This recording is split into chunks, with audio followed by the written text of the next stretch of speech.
Welcome on in, everyone. Thank y'all for being here. I really appreciate it. Let's see. Chat's bumping tonight. We got Barry, who was here earlier lurking, but might not be here. If you are still here, thank you, Barry, for being here. I really do appreciate it. We got Suda, we got Wayland, we got Draco, Golden Toast, we got Cam, Naughty, Subi, Locke. We got, there's definitely someone I missed. Blue Thunder. There we go. There you are. Welcome on in. Thank you all for being here. I really appreciate it. You know, it's Tuesday, so it's just kind of like a vibe day, which means because it is Tuesday, we're back with more furry visual novels, which means we're joined as always by Marsh and Chill as at this current moment, hopefully later by a Cider Martin to reprise their role as king. Slash, we're not sure what role Cider's gonna get because King fucking died. But yeah, let me go ahead and move over to the gameplay. Oh. Okay, I'm hopping into the call. Hello, I'm back. Why are there two marshes? That's a good. So the reason there is two marshes is because Well, there's always two marshes when Starkey starts stream. Group. And where's Chill's PNG tuber? There's Chill, and then Cider Martin. Well, come on in, five Razor and Cool Cats. When did King die? At the very end of last stream. Why are you a loaf? Or at the very least... Five Razor says that like they're surprised. Yeah, Five Razor, you wrote this. Okay, where's Cider? To make sure... So, okay, Cider's PNG tuber is visible, so when he joins, he will just automatically be visible. Excellent. Anyways, we are gonna hop in to... Oh, hold up, one thing I gotta do. Horns equipped, because we're starting this next scene off in hell. Load. There we go.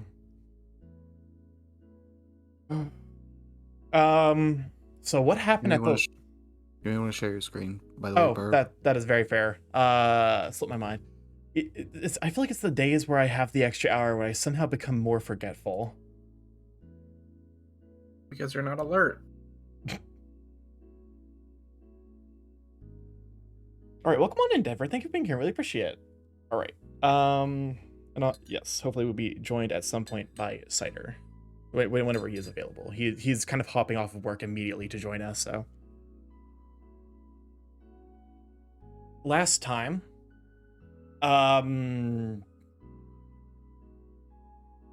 did we do last time? We explored, or basically we re-met everyone again in different circumstances. We re-met Lucian, Ghost, or Toast, and Morris. Had dinner and a gaming session with King. And then we are being trained to be a manager, and King fucking died because of a freelancer that Vendrake sent to kill us. So... Yep. Good stuff. Did I miss anything? I don't think so. I think the only thing we missed was the joke about Lucian just having white privilege. Mere minutes after the freelancer was defeated, Vendrake sits in front of his desk, going through yet another demon's written request for days off. Oh, Ambrose! Welcome on in, Raiders. Thank you for being here. Really appreciate it. Hold on. I'm gonna go and give a shout out for Ambrose. Welcome on in. Thank you for being here. Really appreciate it. Those who do not know, I'm Starkymorph, Big A Crony Unit, variety streamer, live every Monday, Tuesday, Wednesday, Friday, Monday, Tuesday, Thursday, Friday, no longer Wednesdays, Monday, Tuesday, Thursday, Friday, from 6 to 9 p.m. EST, mostly playing the games ever expanded to Nintendo VR from several whatever games happen to interest me. Welcome on in, Ambrose and Gardening, glad to have you here, really appreciate it. I'm joined today by Marsh and Chill. Hold on one moment while I show you my stream in a nutshell. That car crash is my stream in a nutshell. Welcome on in, though. But yeah, I'm joined today by Marshmallow Bears on the left, Chill on the right, and then at some point later, Cider Martin Bean will be showing up as well. I was wondering why button was not pressed. Chill times equals don't press button. Exactly. Daddy on screen, who is that? That is Vendrake. He tried to kill us. It's a car crash because everyone is driving. It's a car crash because no one's driving. Chat's behind the wheel. I'm just a victim. You got really far in Hades today? That's awesome.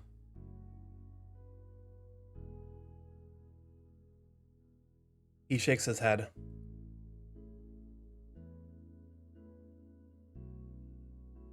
These demons just don't know the meaning of making sacrifices for their company. Tisk tisk. Let me go ahead and adjust audio levels. It pumped you up a little bit too much. There we go. The sudden sound of someone screaming grabs Vendrake's attention. He looks upward to see a single red thread phasing through the ceiling. It gathers in the air, forming outline, then a body with depth. Piece by piece, the demon's limbs reappear within the space of the outline and land on the floor with a sloppy thud. What in the world? Vendrake stands up from his seat and walks over to the demon. He looms menacingly over the small creature. The freelancer picks itself up. It comes eye to eye with Vendrake's angry-looking stomach, causing the demon to shriek and jump back. Lord Vendrake, my apologies. I was about to assassinate Lord Kopu when the weapon forced me back here. What? Did you kill him or not? Why didn't you just finish him off with your bare hands? I nearly did, but the eyes stopped me after I hit the mortal. A light crimson color boils up from Vendrake's neck all the way to his face. Enraged, Vendrake's belly flares up. The stomach mouth fires a stream of fire that narrowly misses the demon's head and blasts off the office door. Get in here, you three! 3 portals open and the generals step forth, forming an arc around the raging Vendrake. Hey Vendrake, maybe you're so far... The 2 things Vendrake apparently is not doing as Demon Lord is keeping souls trapped and keeping the fucking doors on their hinges. Big dog? Oh yeah, Portis is a bean. A mare enters with arms crossed. To his side is Fortis, who stands at attention. Nox is the only one across from them, a blank expression plastered on his face. Mare! He points at the cat accusingly.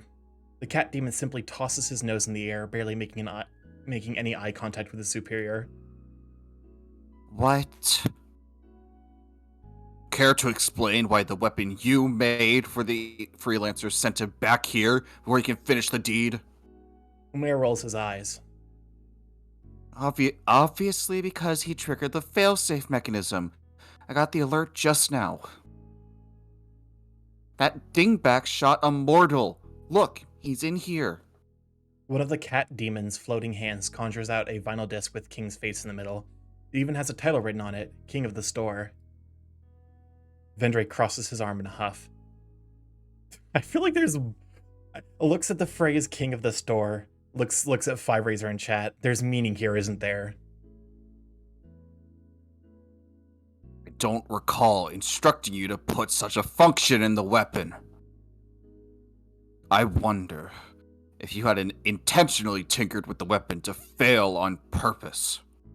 Vendrake's belly glows red again, ready to spit fire at the cat. The mare scoffs. I would never intentionally make a tool that never works. Just because you didn't have the foresight to see your goons messing up doesn't mean I would allow it. Last I checked, it was against the rules to end mortal lives. Nah, maybe both. Does Vendrake huff from his belly mouth or normal mouth? Maybe both. Vendrake's eyes narrow and the mouth of his belly closes. Fortis relaxes his shoulder while Nox continues to watch the scene play out. Though silent, in the frog's head, dozens of questions are left unspoken. What is the meaning of the words upon the vinyl disc? Why did a mare pick a vinyl to put a living being inside to begin with? If I put the vinyl under my finger, would music come out of my mouth? All very Cider! good questions. Oh, hey, Cider. Welcome on in. Let's see. You joined just in time because King apparently is now a disc. You've been turned into a stand disc from part 6. I'm sorry. Awesome. Vendrake turns his attention back to the trembling freelancer. So, freelancer, it's on you now. I'll let you skip the paperwork and explain directly how it is that you failed. And if I'm not satisfied, you will face the greatest torture a demon could suffer within the underworld. A disciplinary hearing in the next 100 days with Ellen from HR. I like to imagine this is Ellen from the Ellen Show. No, Ellen, not Ellen! Then your employee card will forever be stained with a red mark. No more opportunities to advance in the company, reduced day off applications, and no free coffee privileges. You already cut coffee privileges a month back. And worst of all, no more healthcare subsidies. What? Okay, why would he cut coffee for this is hell. It's not making money. Yes, it's a company. No coffee. Fuck you. No, not that. Think, please. Please, I swear I would have done my job right if the alpaca didn't push Kobe out of the way. You think coffee is cheap? If you just get Folgers, it's like $5 for a fucking industrial barrel of coffee. It's kind of someone's getting fucking scammed there. Please don't take my healthcare plan. I can't afford the Fang checkup cost on my own. He pushed Kobu out of the way, Interesting. Very well. I will overlook this mistake, freelancer. Know that your ruler is a sympathetic one. Now back to the torture floor with you. Vendrake mercifully summons a portal behind the demon. The lowly creature pathetically cries and bows while stepping backwards into the portal. Everyone's eyes are upon Vendrake, wondering, what is he planning? The demon returns to his seat and points to a mare. So that mortal is within the disc. Yes, body and soul. Free him. I'd like a word with Kobu's savior.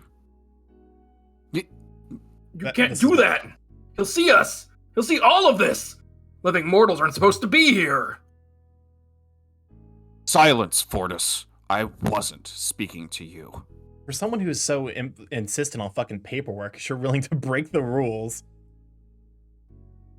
If you have time to run your mouth, you would do better to train your brothers to guard the gates more efficiently. Fortis closes his mouth and looks to the floor. He clenches his fist and bites his lips, as if holding back a needless argument that he'll lose. Amer, I just want to talk to the mortal. Help the mortal process what he saw. Now do as I say. But I don't have another way to put him back in a disc after I take him out. If I blast him again, maybe he'll be forever stuck as the next disc. No buts, or it'll be your butt going for re-education. The rest of you better keep your mouth shut while I do my job. He waves his finger to all three generals like a school teacher telling their students off. Do it. Amer puts on a pair of gloves and sits the vinyl disc down in midair. He brings a finger close to its surface, just barely scratching it. The disc now starts to slowly spin, vibrating, playing a gentle tune out of Amer's gloves. And then with a few quick turns of the disc, the tune changes as thin green notes spin out of the grooves. The melodic notes gather before the group, spinning rapidly, the manic tune proceeding a blind green hue out of which King appears. What? King grabs the side of his pants and looks dumbfounded at his surroundings. The alpaca's knees are trembling at the sight of the four vicious-looking characters staring at him. Their unusual eyes and appearance lead him to one conclusion. Oh God, I'm in hell. You know what, King? That points for speedy realization. He grabs his pompadour while he breathes rapidly. Oh my God, oh my God. Welcome to the underworld, mortal. This may seem alarming to you, but be assured you are very much still alive. I'm alive? Oh no, have I been sent here early because I took that extra free sample at the store the other day? There are times where I'm like, King's too saucy to be cider, and then there's lines like this where I'm like, oh, this is just cider. I swear I didn't know that it was such a sin. No, mortal. This is not why you are here. Let's start with something simple. What is your name? I'm King Domeric. Nice to meet you, King. I am Vendrake, the Demon Lord, and these are my generals who help me govern this realm. Do you remember anything about what happened before you arrived here? Last thing I remember was the store. I got shot. Yes, that unfortunately was a mistake from one of our freelancers. He was after an escaped refugee, you see. A fugitive? I say refugee. I You meant did. fugitive. Fucking. Yes, a demon who may bring harm to the balance of our world the longer he stays on Earth. Who are you talking about? You know who. Kobu. King's eyes widen. No way. I know Kobu. He's my friend. He's not a demon. That's what he wants you to think.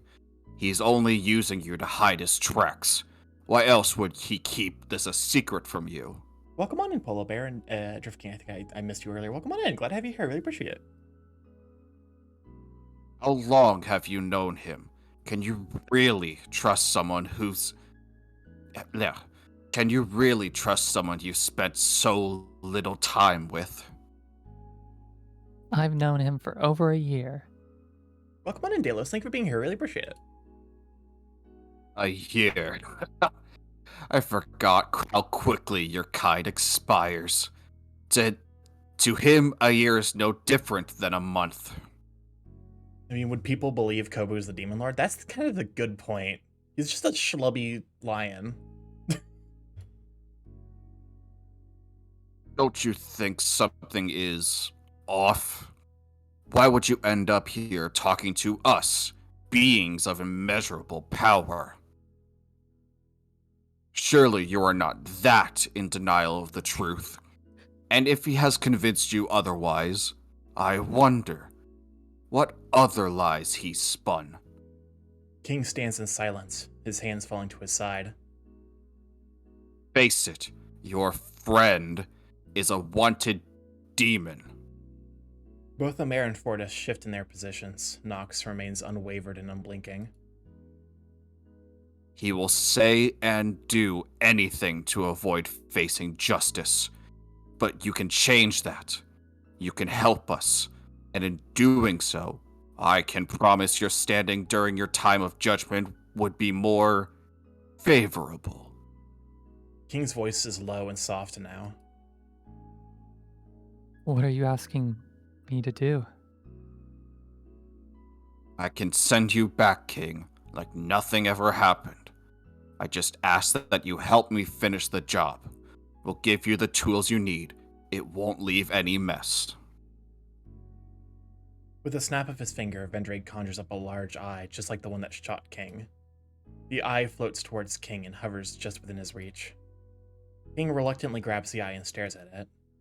Vendrake's face breaks into a smile, until the alpaca throws the eye right back at him. Fortis gasps while one of the mayor's floating arms gives a thumb up to King.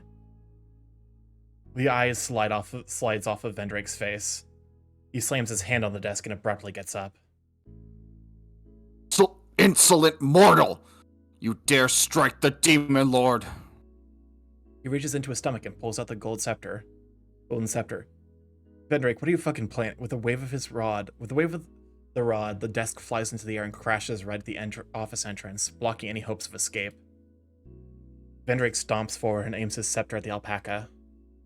Despite the hostile display of strength, King stands unflinching against the larger demon. I'd do it again in a heartbeat. So, say what you want about Kobu, but he would never lie to me about our friendship. If he really left, I'm sure it was to get away from you, you two-faced creep. That is a very good pun. As someone who's done a little bit of writing, because he's got two mouths, but also he's clearly like he is putting on a fake act. What are you gonna do? Kill me again? That's exactly. I'm already in hell. Vendrake raises his scepter. And you are of no use to me. Vendrake! Stop! No! King throws his arms up in the air to protect himself and closes his eyes as Vendrake brings down his scepter and hits the alpaca in the head.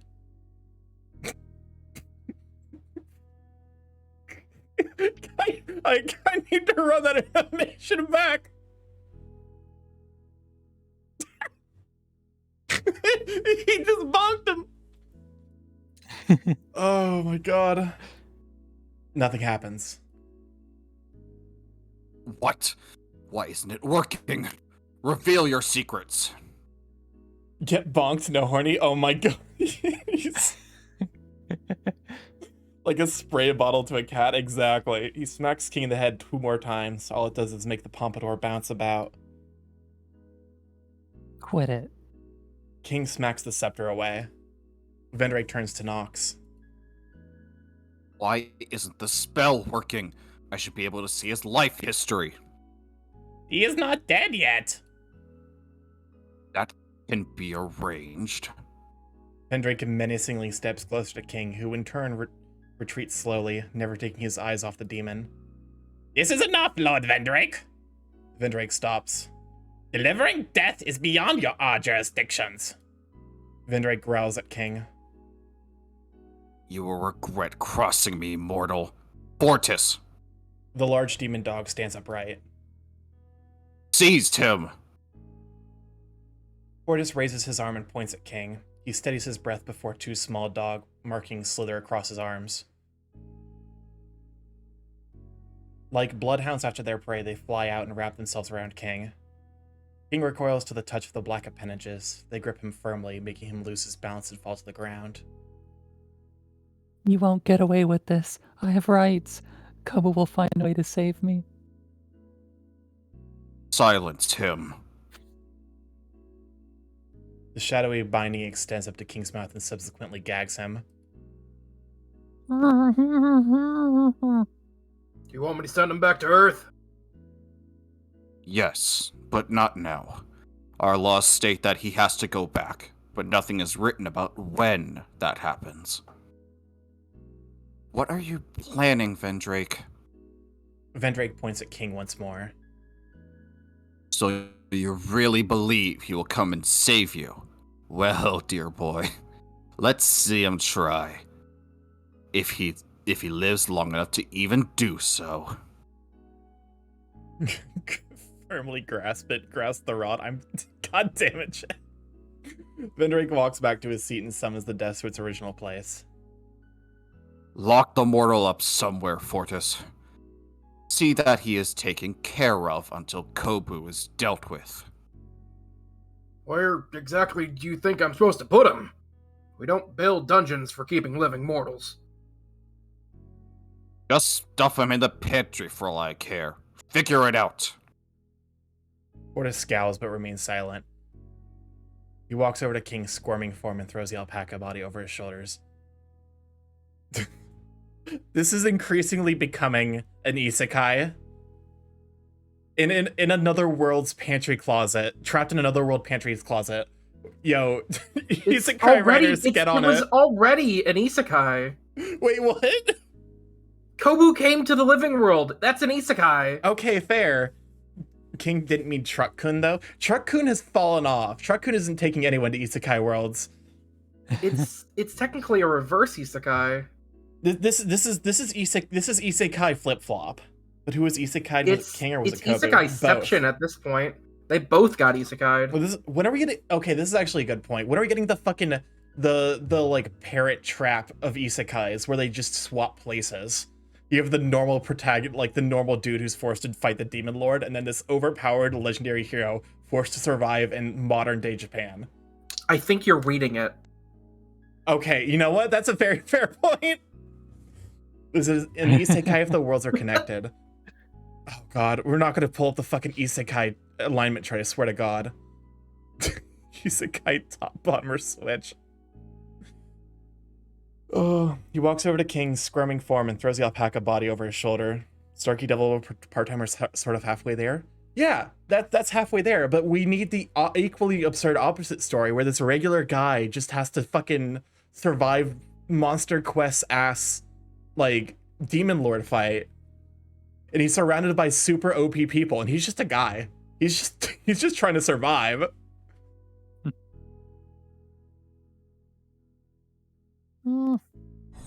Fortis opens the portal. Wait. What's wrong? We don't know how a living mortal's body would react to the magic of our portals. Even more so after I just turned him back from a disc. Besides, if he's staying, I'd like to run some experiments on him if I can get the chance. So I definitely need him to remain intact.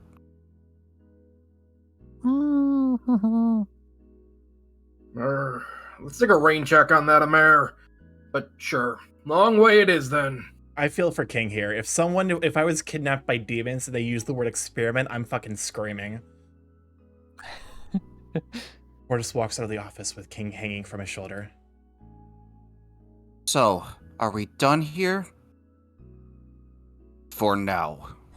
Amara and Nox both open their portals and leave. Depends on the demon, Starkey. I swear to God. Bottoms, the lot of you. Left alone, Vendrake sits in quiet contemplation. That mortal's unwavering glare remains stuck in the demon's mind. Okay, we're back to the real world. Hold up, I gotta take my horns off. Is it the real world? Okay, the mortal realm. Out here being fucking fast by my guest. No more horny, sad. I've been dehorned. You stare at your empty hand where your friend laid a second ago. It feels almost unreal how everything unfolded so quickly. You scream and beat the ground until your hands are red sore. King! You can only think about how you failed once again, and this time someone else was caught in the crossfire. Your breathing is shaky. With the amount of air you're quickly pulling into your lungs, you would have thought they failed you. Your vision is blurry, thankfully not from the lack of air, but from the tears that have been welling up. Your mind freezes, trying to process an impossible challenge until you hear it, a weak groan. Turning your head slowly, you see that it's coming from the person who shot King. A miracle! Your breathing is under control now, your mind begins to focus. You feel the urge to wrap your hands around that bastard's throat, but you don't. You need answers. You seize him by the collar of his shirt and pull his face close to yours. You! Why did you do this? Why did you get King involved? What sick promise did Vendrake make? The person blinks and then opens his mouth without saying a word. His gawking is getting to you until he starts to sniffle and cry. I don't know what you're talking about. Where am I even? You killed my friend! Why did you make a contract to be a freelancer? Kill! I don't know anything about that. I just did a goof. I just want to prove to my friends that the ritual was fake. You rise to your feet and drag the pathetic person out the door before throwing him onto the street. God damn! for a chunky ex-demon lord, my man's got arms. If I ever see you in this town ever again, I'll send you to the underworld myself. The person screams as he crashes into the pavement before running away. Also, I don't know how bad I'm peeking my mic. Hopefully it's not bad. It doesn't sound like peeking it through Discord, at least. Okay. Welcome on in, Mew. Thanks for being here. Really appreciate it. You stumble back into the store. Your legs begin to buckle as you're forced to grab onto the counter to hold yourself up. Thoughts and emotions return like an unwanted guest, knocking eagerly at the door for you to open in your mind's eye. You clutch the left side of your chest. Huh? Your ears pick up the sound of something vibrating. Scanning the room, your eyes fall upon the weapon left on the floor. You walk over and pick up the cursed eye. The device starts to shake from the force of your grip. You want to throw it hard against the wall and be rid of it until you realize that something is displayed across the eye. The blue text reads, "Unknown non-demon entities sent to Amare Labs for investigation." Yeah, it's Furry Visual Novel Night. This is what we do every Tuesday. You blink several times and reread the sentence. Sent. It sent King to the underworld? He's not dead! The news revitalizes your spirit. Without a shred of doubt, you decide you need to get to the underworld and bring King back. But how do I go back down there? The brief spark of hope is at risk of blowing out. Even if I get there, I doubt Vendrake would just let me leave that easily again. I need help, but who? The angel Lucian. He was sent by God. He could be a powerful ally. What about Morris? He's been in this town for a while. His tricks and knowledge of magic could come in handy. Maybe he knows a way to save King. Then again, the two of them have their own agendas. Both want something out of you. Maybe it's better to call on the favor Toast owes you. Okay, well, here's the route split. So save. Also, I feel like the game is just dead silent. Now my choice is anyone but Lucy, and I see him too often. I was actually gonna go with Morris. Because I know what I am. Yeah, but if you had to get to hell, who would you choose?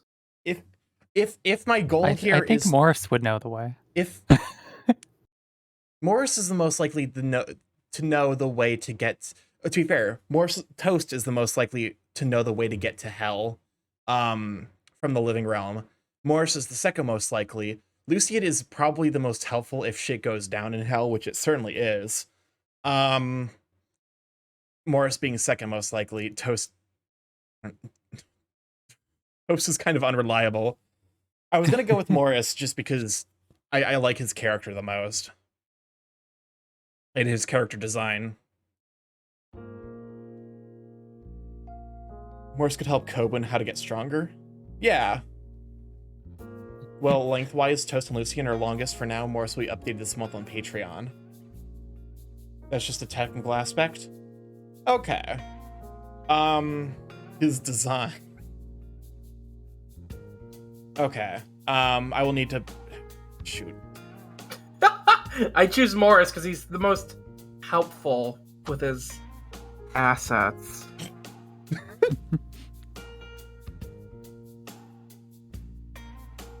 Yeah, Darky wants bacon.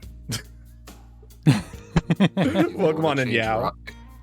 If you want to change your option, you could just load the previous save. Second You most could would just be scroll Ghost. Say Toast and Lucy's are longer. Hmm. How much shorter are we talking about for Morris? By the time It's probably a couple One up. hours. One update, so about 1 or 2. okay, so we can kind of read Morris's and then catch back up. I've got to risk this. Come on, Morris. You pull out one of his business cards you saved from before, taking note of the address written upon it. Looks like he should be open. I better call Mike and his sister to cover for me first. After packing the eye in your bag, you call the siblings for a favor. Welcome on in, Mirror Thank you for being here. I really appreciate it. Fortunately, they're willing to help without asking too many questions. Vendrake is a jerk, but his belly is hot, literally and hornily. Welcome on in, Silicon. Thank you for being here. Really appreciate it. And also, you didn't have to include that last bit. Oh, cool, Bear. Thank you for subscribing. I really appreciate it. That's what we call chat bottoms, but your choice being Morris. I don't see what that has to do with anything. If the bottom choice is definitely picking Lucian, because Lucian is definitely like a twunk top character. No way Lucian is bottoming for you. He is strict top. Are you sure? Are you sure? Yeah. Okay, you know what? That's fair. Lucian could just be a brat. Lucian thinks he's a top and he likes to be degraded, really. Yeah, exactly. Lucian might just be a brat. Paperwork visual novel, remember. That's fair. Fortunately, they're willing to help. Yeah, Five Razors already confirmed sex does not exist in this universe. Fortunately, they're willing to help without asking too many questions. New people just spontaneously burst into existence. But we can dream. Fucking Firerazor. We quickly clean up any signs of the fight earlier, mostly just a few products that got knocked off the shelves. Leaving the store, you follow your phone's GPS, making your way to Morris' office. So far, the directions have taken you to the city's main shopping street. Also, this entire... Of the people who can help us, Morris is the one who's the most in the know on the mortal realm. Break a bird? I mean, Toast was alive. That's you know what, that's fair. Welcome on in, though. Well, he didn't live for very long because he isn't in the know on the mortal world. He's like 20-something. Bird up, we just beat battle tanks, global assault. That's awesome. I hopefully had a good time. Well, come on in though. Thanks for being here. Really appreciate it. For those who don't know, I'm Starking North, Big Gate Crew on the internet, variety streamer, live every Monday, Tuesday, Thursday, Friday. Welcome on in. Glad to have y'all here. Tonight we're doing visual novels with friends. Hold up a moment, I'll show my stream in a nutshell. That car crash is my stream in a nutshell. It's a car crash in here every single time I stream, but yeah. Tonight's visual novel night. We're reading Where the Demon Lurks with Marsh. From left to right, my guests are Marshmallow Bears, Chill Pains, and Cider Martin, of which Marshmallow Bears and Cider Martin both stream. Oh, welcome on in, Rika Bird and Bisani Goes Moo. Glad to have you here. Also, welcome on in, Monkey. Glad to have you. This is the himbo debuff. Exactly. We need a plan, and I think Morse is the best planner of the group. So far, the directions have taken you to the city's main shopping street. Post can even hold a bag of chips. I don't know if he can be super useful besides a bit of info. I feel like that the bag of chips issue is probably a result of him being in the mortal world. As soon as we get to hell, he's probably a pretty reasonable scrapper. As soon as we get to hell, he's susceptible to every single demonic weapon there is. That is also fair. The row of shops here offer a variety of services, anything you could want to fill the needs of the average and not so average person. Their weathered looks on the outside are in stark contrast with their inner modern aesthetics. You remember seeing this area in an online ad about the town's revitalization initiative to lure tourists. Oh god, we're going to the gentrified neighborhood! We're going to gentrified Brazil! Okay. You remember seeing... Okay, the very end of this line. It's already dark by the time you reach the area. The streetlights turn on and most of the shops are closing or ready to roll down their shutters. On any other day, you'd take the time to look around, but today you need to find Morris. Rio? God. Where else would a person dealing in magic work? That, you know what, fair enough. Fair point. Walking through the streets, you glance over each passing shop, and none of them is the one you're looking for. You reach a two-story building tucked at the end of the street. It seems as if none of the shops ever opened around here. There's a flight of stairs on the side of the building leading to the second floor. Right above the entrance to the stairs is a sign that reads, Morris Boris, Exorcism Extraordinaire. You feel your palms start to sweat and take a pause while holding the guardrail. Eventually, you push on ahead and climb the stairs. Pushing through the office door, you're welcomed by two worn-out-looking sofas facing each other. Excuse me, did the fucking game go sepia tone here? Yeah. Yep. Yeah. We're not about to fucking turn into a noir, I swear to Christ. I just noticed it because most of his design is relatively natural colors, but the hearts aren't red.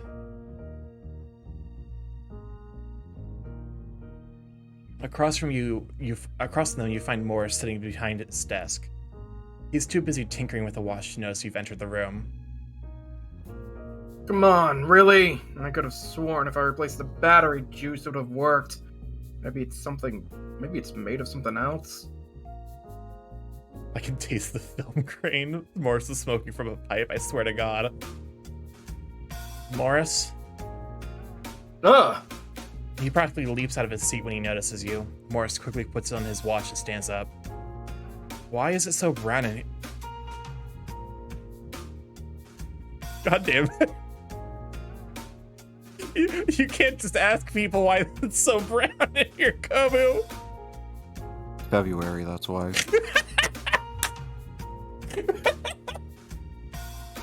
God damn it. It's a good joke. Oh.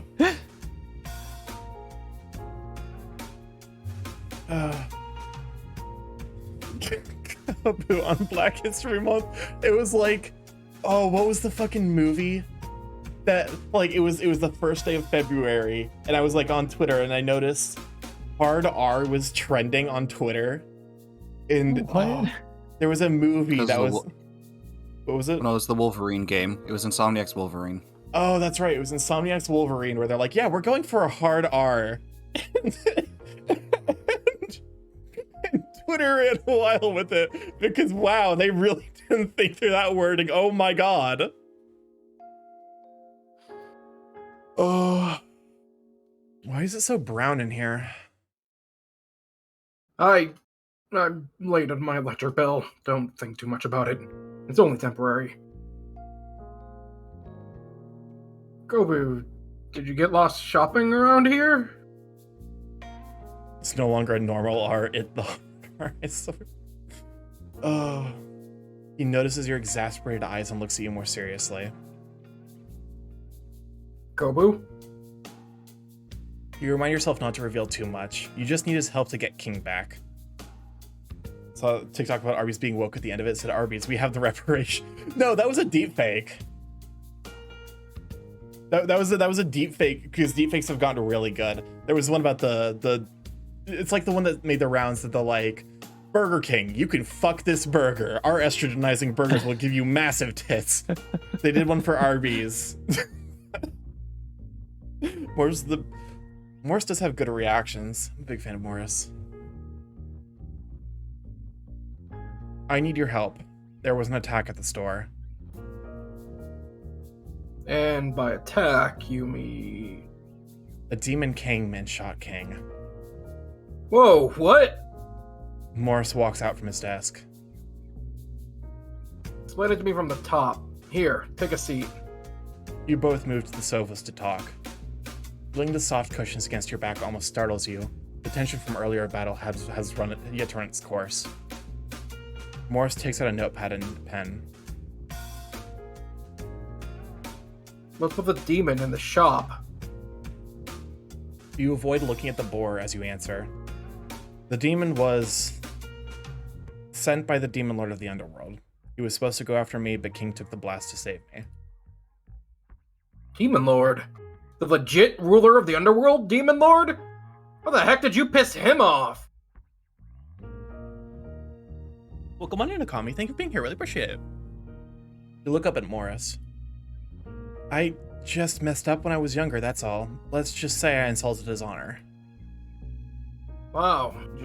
Wow. The demon shouldn't interfere with mortal lives so directly. Man, you must have really done a number on him. Yeah. Look, I need help to save King. The demon left this behind. You show him the eye. Morris takes the weapon from you and looks at it closely. He shakes the eye, sniffs the eye, and even licks the eye. Excuse me, are you a fucking JoJo villain? Why are you licking eyes? That can't be sanitary. Ew. What? We're dealing with demonic tech. You don't know what clues they left on it.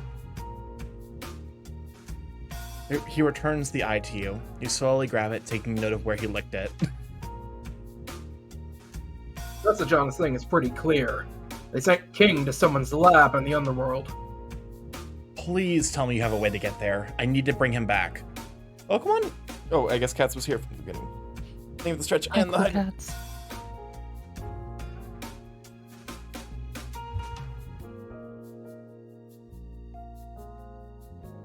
You want to go to the underworld?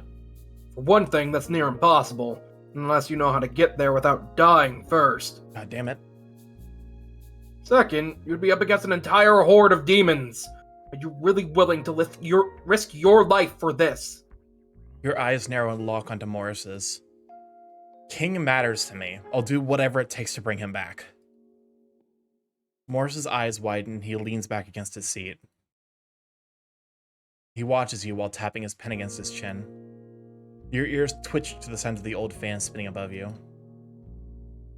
You can go the Dante way also. Welcome on in, Ed. Thank you for being here. Really appreciate it. Although faint, you catch a glimpse of a small smile plastered on Morris's face. You wonder what he's thinking about. Alright, color me intrigued. I will take the job, if you can afford my fees. I have some savings. Good. Then I'll send you the bill for the travel expenses and the tools I'll be needing for this trip after I bring King back. How do we start with finding a way to how do we start with finding a way to the underworld? Gun. Okay, thank you, Persona 3. Just lays a gun on the table. You're gonna be needing this. You first. First you. Clicks the gun. Next, your wallet. He puts the gun down and starts looting your corpse. The underworld can wait. We start by tying up any loose ends. This king, does he have anyone who might come looking for him? Oh wait, Cool Cats makes a good point. For his neutral special, he wields gun. Morris really is just Persona of the series. Ugh. He has his classes in university, and he calls his parents pretty regularly. Not to mention a job in the store, and possibly he's still renting that unit of his. I can deal with his landlord in university. We'll just send him a letter letting him defer a semester. Can he cover for him at work? Yeah, the other staff and I do that all the time, and HQ won't bother us as long as we keep the business going. Well, come on in here, and thank you for being here. Really appreciate it. Or is telling you causing tie up the loose ends of King's life. Morris needs to be in the practice of cleaning for the mob. Goddamn. And we'll just need to deal with his parents. You know how to reach him? No, I don't.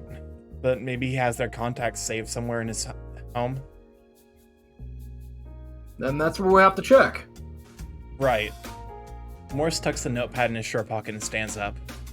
You look up to him. His expression is calm and composed. Somehow you feel reassured by that.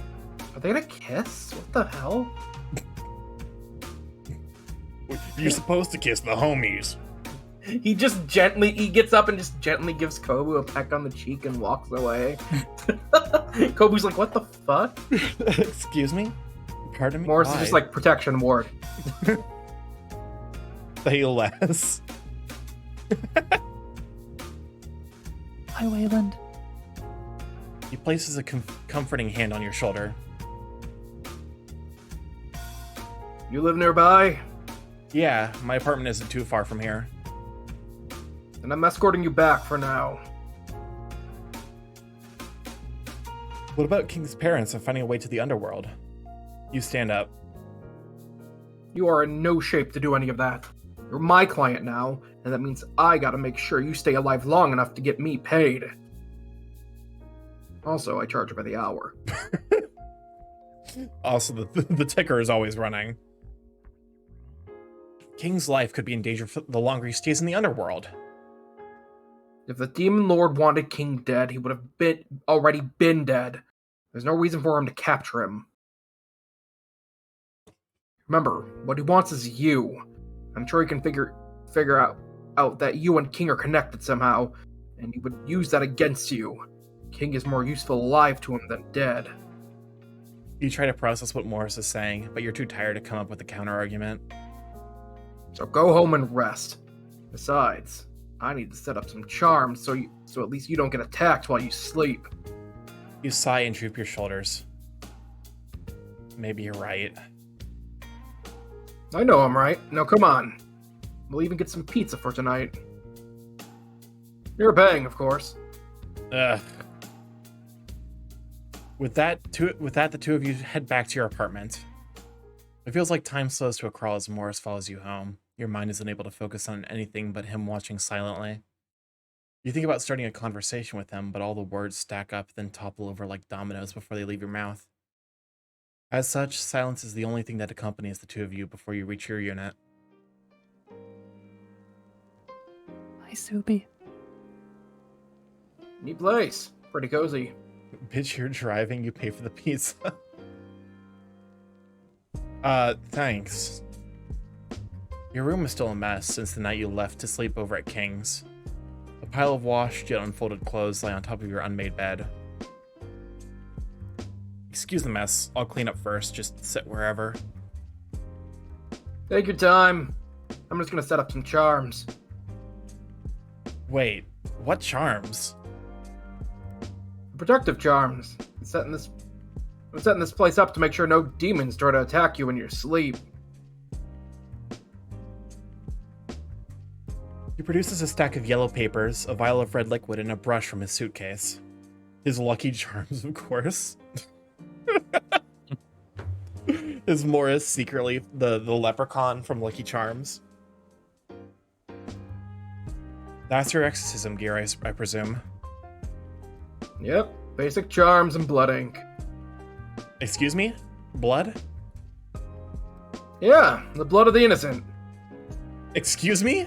Blood of the innocent? A very fair reaction from Kobu. It's a joke. This is just red ink. He proudly shakes the vial, to which you shake your head in response. Mind telling me where you're setting all this up? Usual spots: the toilet, the bedroom, the kitchen, and the toilet. You said toilet twice. You can never be too sure with the toilet. Demons like to lurk around in there a lot. No, you don't want the hand coming out, the fucking Zelda hand coming out of the toilet and grabbing you. the worst take on Poseidon's kiss. Aha, so that's where the demon lurks. God damn it, Vibrator. Wait, a demon? Wait, oh God. Wait a minute. I'm a demon, or was, or am. Maybe I'm semi-demon now. Whatever. I don't know if those things will have any effect on me even without my powers. I better play it safe. Morris can't have an incubi impregnating you. A lot of people fight their demons in the toilet, so Poseidon's kiss. Yeah, it's the splashback. Hold up.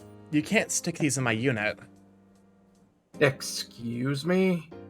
I mean, my landlord is super strict about what tenants do in their units. What if he does a surprise inspection? He'll find a bunch of charms everywhere, and I'll bet he'll kick me out on the spot. Morris furrows his brow. Okay, then I'll do it around the apartment area. You make a mental note to keep your hands off those charms. Living a double life can't be this hard, or else how do superheroes ever do it? I swear to God, Wayland. Not my unit, Morris. Morris and you part ways to handle your respective tasks. By the time the amber sky turns dark, you've hung your washed laundry and await Morris's return. Morris enters while insistently scratching his arms. You smile softly while hearing him grunt as he scratches himself. Are you okay? No, there are like swarms of mosquitoes buzzing around those knee-high weeds growing around your apartment. Don't you pay maintenance? What's there to maintain? It's just me and the landlord. Right, that old geezer. He was pretty pleasant. Knows a lot about game shows. You spoke to him? Yeah, the man loves his trivia. And at least he didn't mind me setting up charms around the place. That's surprising. You sound like you don't even know him. I don't. He's my landlord. I pay my rent. That's good enough. Morris shakes his head. The moment of silence is broken by a sudden growling from both of our stomachs. Typo. This Y isn't supposed to be here. Oh, wait, no. Both of your stomachs. I forgot that this is written in second person.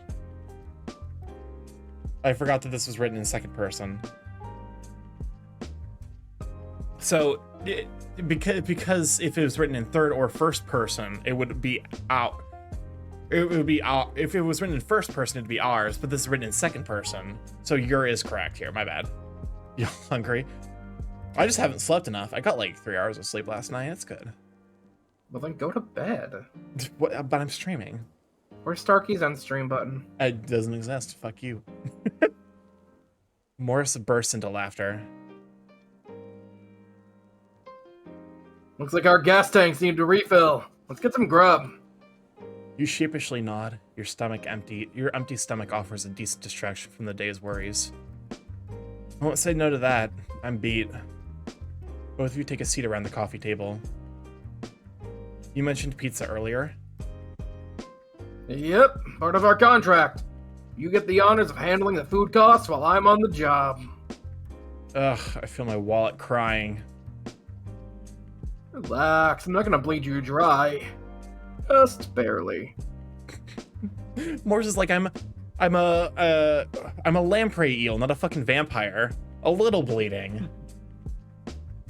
So you got enough sleep? I said I got sleep, not enough sleep. Real funny. You open up the delivery app. Yeah, we should order from Red Rockets. They got the best brownie sundae. Sunday? I thought we were getting pizzas. The best pizza places have the best sides. No way. It's a pizza place. The pizza is what matters. Then show me a bad pizza place with a great dessert. There's you recount the handful of pizza restaurants around town and even goes so far to remember the ones from the previous places you took refuge at. See? The method works. I think any decent pizza place would be decent overall, but okay. Red Rockets it is. What toppings you want? I'll take everything with extra cheese and mushrooms.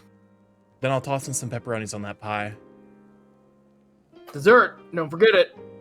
Right, which is it? Morris scoots over to you to look at your screen. That one, the chocolate dream sundae. That does sound really good. You add the dessert to the cart and place your order. Alright, food will be here in 20 minutes. Enough time for me to take a shower. Morris wiggles his eyebrow. Need some company. What? No! Goddamn, Morris!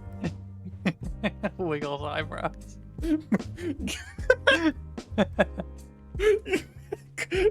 Goddamn! He shoves you by the arm playfully.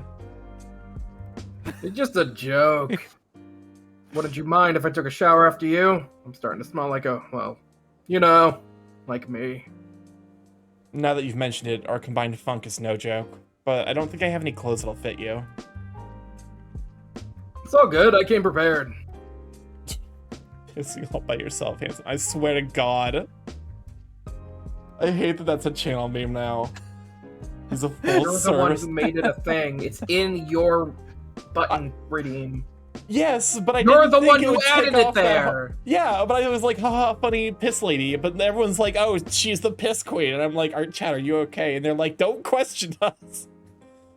He's a Sarky, full you should service know better. exorcist. You've been a mod for how many years? You should know better. Okay, you know what? That's fair. The piss shall reign eternal in here. Cries. Oh, Cats is turning into a loaf. I think for the hydrate. Why are you a loaf? And the stretch. Welcome on in, chubby guy. Thank you for being here. Really appreciate it. He opens up his suitcase and takes out a fresh set of clothes identical to the one he is wearing. You keep an extra pair on you? Well, yeah. With all that running around after spirits, they tend to lash out in defiance. I'm trying. My brain's like. Have you seen the first episode of Panty and Stockings with Garter Belt? Where they No. kill the poop demon? No. But yes. They kill and naturally that results in, you know. Plus, casting spells can be a real sweaty job, so it's important I keep myself looking sharp. Don't want people thinking less of me. Huh, okay. Then feel free to shower after me. Morris gives you a thumbs up before lightly nudging you into the shower. The food arrives just in time as Morris finishes freshening up. Thanks for the towel, man. Was it fine for me to leave it in the basket that was on the washing machine? Yeah, it's fine. Cider got his job back. Welcome on, Robin. You set down the pizza box, eagerly awaiting the deliciousness inside as you flip the lid open. Hi, Robin. Yeah, whoa. Oh shit, that's me. The cheese smell is irresistible. Atomica, welcome on in. Thank you for 5 months. I really appreciate it. I do love a good cheese pizza. But usually I prefer, like, pepperoni. Or, like 3 meats, 4 meats. Whatever number of meats they're willing to layer on a pizza. They got everything on the pizza with extra cheese and extra mushrooms and pepperoni. Okay. So it's everything. It's a garbage pizza, basically. It's I got like fucking... pepperoni, but It's got corn also in like it. I'm just gonna say, pepperoni's overrated. I like pepperoni. Pepperoni is my favorite pizza topping, but I think you might be right. That's the only thing anyone ever wants to get. It's like, oh, it's got pepperoni pizza. It's like, you I can get other I like things on a veggies. pizza besides just pepperoni. think as long as you don't argue that sausage is underrated, because I've been on the other side of that where it was like, why the fuck do you want pepperoni? Sausage is the best one. I love sausage, but like I also like other things on my pizza. Exactly. I think we've had this conversation. I'm weird in that I just really like salty pizza, so I get pepperoni, black olives. That's it. If I'm ordering for myself, well, to be fair, I usually go for the specialty pizzas. If they have like a chicken bacon ranch, that's so good. How about ham on pizza? That's a valid answer. Like, I don't know. I don't get pizza that much, to be honest. Just because like the only day I go out is like one day when I go shopping. Pepperoni is the purest topping.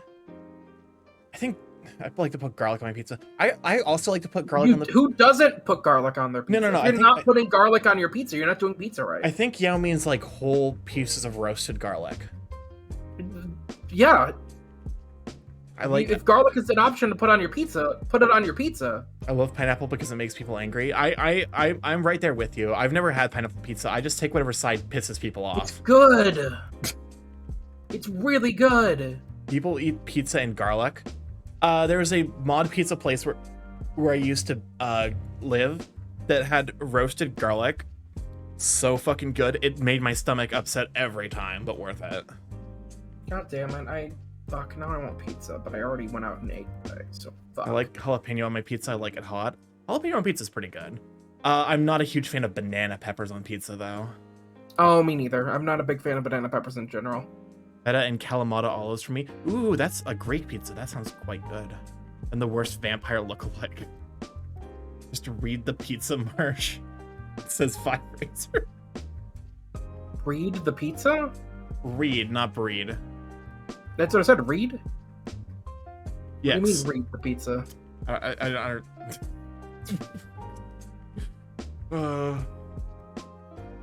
It sits down across from me at the coffee. At some point, I'm assuming I'll have to do a fucking pizza topping tier list, and it's gonna piss people off. Please don't breed the pizza, but we're furries. Please don't breed the. We don't not need to. gonna We lie, don't need to Starkey, recreate the first thing I BLFC thought of- pizza. The first thing I thought of when you said you like salty pizza was the con pizza. I fucking knew it as soon as I said it was like salty pizza. Like someone's gonna make this joke. It is inevitable, and I was right. I just expected it from chat, not you, Marsh.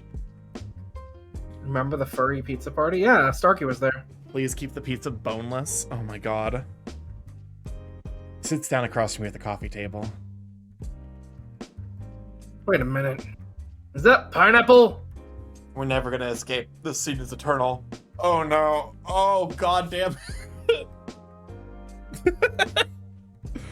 Oh. Yeah, it's what this pizza came with. You don't like pineapple on your pizza? Ugh. I'm all for sweets, but that thing does not belong on pizza. Speaking of sweets, your sundae is melting. Oh yeah, gimme. You pass the sundae as condensation glistens down its milky interior. I can see pineapple working, but I also don't think it's a high tier ingredient. It's like, in my mind, corn. If you're putting corn on a pizza, you're putting corn on pizza for a very specific purpose, and it's not even necessarily that good.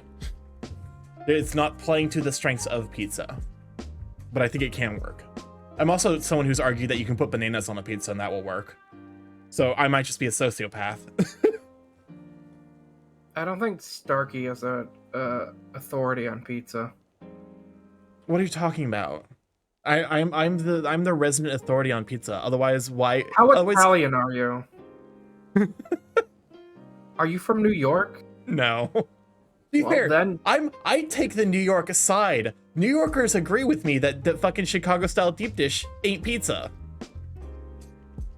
I don't think anyone in New York is arguing it's not pizza. It's just that it's better than New York is better than Chicago. Oh, wait, I'm dropping frames. Why am I dropping frames? Because you brought up the pizza debate again. Okay, I dropped frames a little bit there. I mean, both can be true. No, See what happens? People, the fucking Try Guys episode on pizza. One of the New Yorkers is like, it's Chicago. It's technically a fucking It's technically a fucking casserole and not a pizza. People from New York argue all the time that Chicago deep dish is not pizza. You're quoting a Try Guys video? Yes. From a authentic... Can we not go on this debate again, That's please? fair. You pass the sundae as condensation glistens down its milky interior. The boar removes the lid, attacking the dessert with gusto. Meanwhile, you grab a slice of pizza to nibble on. Sto. Guys, What? did it tomato, say? tomato. Budge bulge. Ah, Halfway through, he sets the dessert aside. Sweet, sweet ice cream. What a lifesaver. He grabs a nearby slice, the warm cheese stretching out at the tip. As he eats his pizza, you sense his gaze fall upon your face. can you imagine if Morris was like, I forgot to say, I'm lactose intolerant. No. Hey, Kobu. Gusto because Starkey is goo, I swear to God. The fucking part of my brain that reads Spanish words kicked in, and the in Spanish you is always ooh. You look up. Oh, shit. Morris has 2 packets of hot sauce sticking up right in his mouth. Check it, Pizza Walrus. Oh, that didn't... Just the laughter surprises yourself. His timing perfectly catches you off guard. Dude, what's with that? Oh, I could do more than that. Yo, Morris, what'd that mouth do? Dropping the sauce packets on the table, he takes another slice of pizza. He turns away as you watch him fiddle with the food. He throws sideways glances at you. You think he's waiting for you to say something. What are you doing now? He turns around. His cheeks are bloated like he placed a tube inside his mouth. Nothing. The pizza slice unfurls out of his mouth as he talks. You chuckle and take a healthy bite out of your pizza. I'm assuming he like put the crust in his mouth and that like it's like a pizza tongue. But I'm just imagining, instead of saying you take a bite out of your pizza, it just says you take a bite out of his pizza. In the world's worst like Lady and the Tramp equivalent scene. You must be so fun at parties. Morris eats his pizza and shakes his head. At least I got you to laugh. You look so miserable. The pizza was in tears. I'm just trying not to think too much about what happened earlier. Yeah, I feel you. No one really wants anything to do with demons and all the other supernatural crap. Maybe it'll help to just talk about something else for a while. Yeah, so, you're the only exorcist in town, right? That's me. Then how come I haven't heard about you earlier? Do I have that plain of a face that you don't remember me? Wait, you mean we've met? Well, technically, I've been to the store a few times. That's how I could set the traps up. And yeah, I would always see you behind the counter. Oh, well, now I'm embarrassed. Don't be, but to answer your question, my business hasn't exactly been the smoothest to run. Morris's sad face. Look at the poor boy. Aw. Only give him head pats. Now, I made some flyers at first, but there was a typo in the phone number, so a few unfortunate laundromats was getting some pretty weird phone calls for a few months. Plus, there were some other hiccups along the way, but I'd rather not talk about that. Leaning back, his gaze travels across the room. You nod and watch him finish up a slice in silence, while your mind runs over the excuses to give to the others at the shop tomorrow about King's absence. As you mull it over, your hand reaches for the box. Your fingertips graze something soft and furry. What's in the box? Morris, what's in the box? Oh, whoops. Your ears tickle as warmth creeps over it. Oh, okay, it was his hand. I forgot it's a pizza box. I thought he brought another box. Your ears tickle as as a warmth creeps over it. Both of you retract your hands as they touched. No, it's okay. I wasn't paying attention. The Five Razor, how dare you include something so lewd as hand touching? The boar smiles sheepishly. Go ahead. The last slice is yours. No way. This is technically your pay. It's all yours. I insist. Libra, I thought you said this was a safe for work. And includes hand touching and my safe for work furry visual novel. I insist. I insist more. Are we really gonna argue like kids over this? There's no argument if you just take the pizza. I'm splitting it, okay? We both get some. He rips the pizza right down the middle and hands you the half of the pineapple on it. Taking the food from him, you look at the little hill of pineapples he managed to accumulate from the earlier slices. Oh, you gave me the half with the pineapple on it. I thought you liked pineapple. I never said that. I tolerated it at most. Well, if you don't like it, just chuck it away. I don't want to waste food, though. It's part of the pizza. Yeah, well, burnt parts are also part of the pizza, and I don't see anyone complaining about getting rid of it. He leans over the table and takes the pineapple off your pizza. Done. Everyone's happy. Sure. In a few moments, the two of you finish eating. After cleaning things up, you escort Morris to the door. Alright, I think we're set for tonight. If anything goes bump in the night, call me. Maybe I can join in on the fun. Ha! Ha. You got work tomorrow? Yep, Mike and his sister covered for me today, so I have to take over. Got a text earlier that each of us will have to run a shift on our own since King isn't around. And I'll stop by after work to pick you up. I don't have any demon repellent on me, so be careful. I will. Afterwards, we'll stop by King's place when you're off work. Right, calling the parents. Might want to start thinking about what you're going to say to them. Alright. See you, Kobu. The exorcist leaves. What am I supposed to say tomorrow? You sigh and head to bed. Sitting in an elevator, King sits bound and gagged from head to toe. The soreness around his butt is replaced with a dull but numbing pain from staying still. Each time the elevator changes direction, King lurches from side to side. The room itself is seemingly chasing after some far-off destination. King rests his head against the cool metallic wall, too tired to continue his struggle against his bindings. His eyes rise upwards to the demon who has his back turned to him. The dark bindings along his mouth start to curve further around King's face, with tips resembling a dog's head peeking at the corner of his mouth.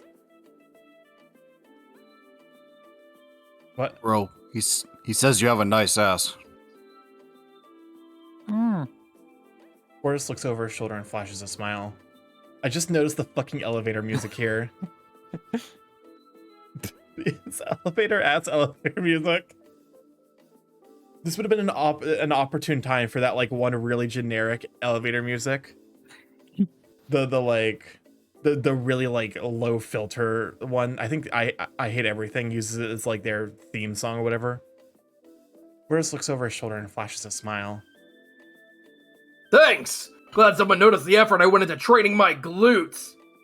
Oh, Fortis. The demon flexes his bubbly posterior. King shakes his head frantically. Says to ungag him. Not a chance. We have a hard enough time figuring what to do without you yelling in my ears.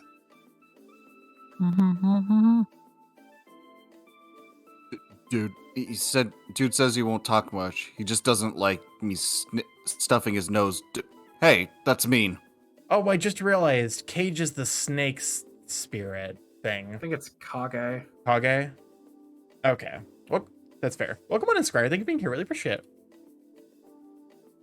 It's not as if I like being wrapped around you with your soft fleece. It feels weird touching a mortal.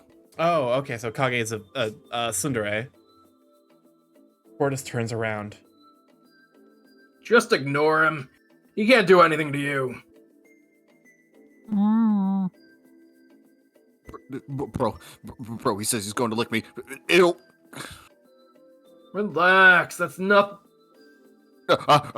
He's doing it, bro. I can feel his slimy tongue spreading his mortal saliva on me. Fortis shakes his head and lets out a low growl. Also, yeah, we do have the writer here. Libra, is it Cage or Kage?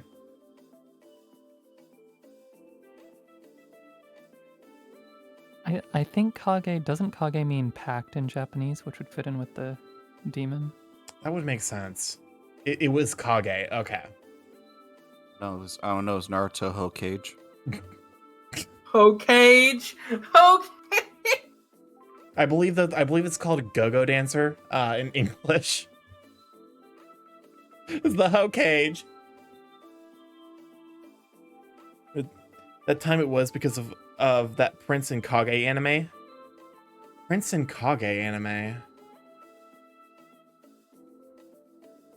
I'm not familiar with that. Anyways, this line marsh. Oh, shit. Fine, return. The prince without the ability to talk and only his friend was the shadow. Was Oh, the shadow yeah! thing. I'm not familiar with this anime still. You're not? It's really good. Wait, is this Ranking of Kings? Yes, Osama ranking. Okay, I've heard of it, but I didn't watch it. Watch it myself. I heard it was really good though. The binding on King's mouth unravels and slithers up the Fortis' arm. King's jaw drops as he watches the previously sentient shadow return to a lifeless tattoo. Fortis points to the stunned alpaca. Now zip it, or he's going back on you. Fortis points to his right up forearm. Exhausted, King presses his face against the cool metal surface beside him. Huh. I wish I could see where we're going. The spot where his head meets the metal swirls open, granting him a window to the outside world. Wait. Excuse me? King? Peering through the porthole-like spot, he sees portraits floating around a murky abyss. Like the planets circling the sun, the paintings appear to move in the same manner, but what they are circling around remains to be seen. The alpaca shifts his attention back to the demon. Fortis keeps mumbling to himself. He intently peruses the elevator control panel, indecisively reaching out for buttons before changing his mind. Where are we going? This elevator ride feels like it's been going on for too long. Just give me a minute. I'm thinking where to put you. Maybe here? He presses a combination of buttons and the elevator comes to a halt. The door opens to a bathroom full of naked demons showering.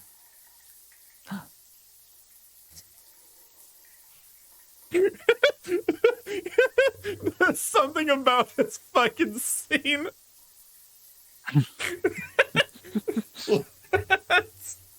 The shock on Fortis and King, and then just 3 demons in the shower scene. Oh my god. Crap! Sorry, dudes! Fortis rapidly presses another button so the door can close and begin moving again. The elevator jolts, bringing back Kage's motion sickness with it. Or bringing back King's motion sickness with it. Did that guy have like 3? Yes, and don't ask. Now, how about here? While Fortis inputs the next combination, King leans to the side and squints to see the buttons. To his dismay, the panel is decorated with symbols beyond his comprehension. It's not too long before the elevator comes to a stop again. The door opens to a desert plain. There's only one thing that stands out, a silent mass of people huddling around something. What? The alpaca blinks. Before him are beings on their knees, looking up with the reverence. The outline of their incorporeal bodies is barely maintained as the wisps of their essence flow back and forth like smoke in the wind. A mixture of shock and fascination dawns on King as he realizes what these ethereal beings are. Souls. There's something unnerving about the whole display. King gulps as his eyes slowly trail up the very front of the crowd. A stone sculpture. The stone sculpture has its back turned against everyone, but something already feels amiss. What's that sound? Need to learn how to use audio programs so I can make a Toad acapella group. Ow, God monkey. King starts to hear a beating sound escalating with each passing second. The drumming sound that fills his ears is none other than the alpaca's own heartbeat. His eyes remain fixated to the statue, unable to look away, not out of awe but of fear. A possibility so grim, so terrible, may come to pass if he looks away. The fear grips King's entire core as tears start to stream down his eyes. The metal door slides shut, obscuring the statue entirely. What? King gasps and blinks rapidly over his dry eyes. Might be a bit too intense for this pipsqueak. What?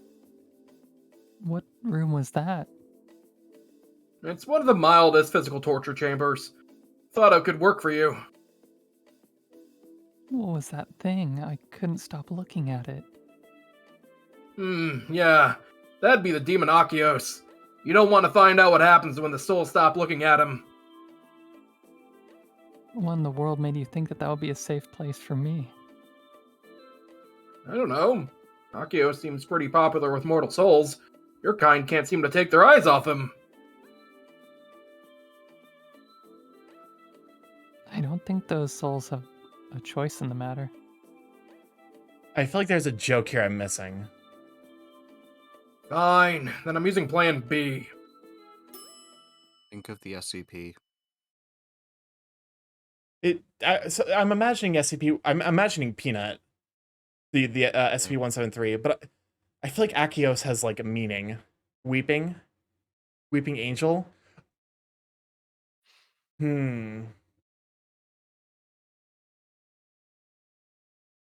Fortis presses another series of buttons and the elevator opens up to a plain-looking office space. Let's go. He pulls King up by his bindings and places the mortal on his shoulder.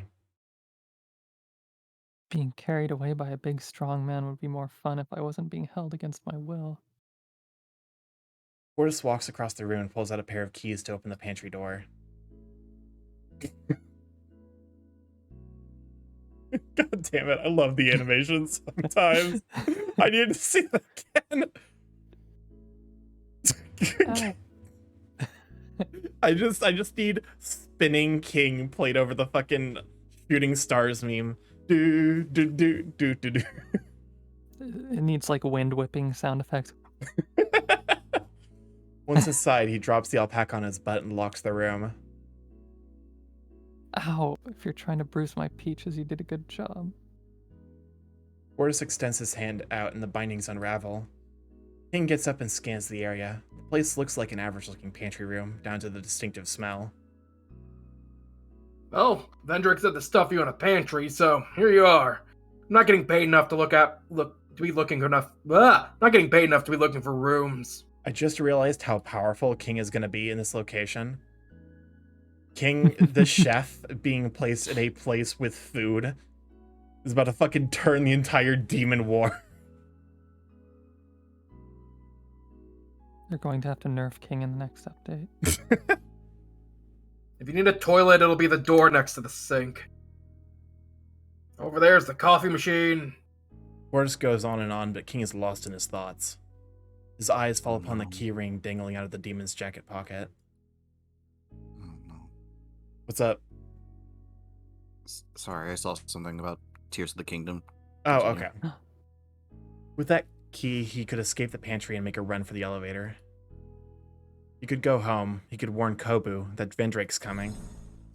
The sound of a crimson portal ripping open in the middle of the room derails King's train of thought. That's the question about these portals. Does a demon just ever... like, they have a designated to do not stand here. They are opening... stand away from the opening and closing portals. Because if you stand in a portal area, you just get split in half. King turning into they can always just make more demons. That's fair. King turning it into an isekai MC that is overpowered cook. Exactly.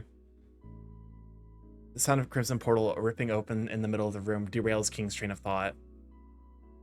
Wait, you're leaving? Enjoy your afterlife. Fortis heads for the portal. Wait, What now? I mean, what am I going to do about food?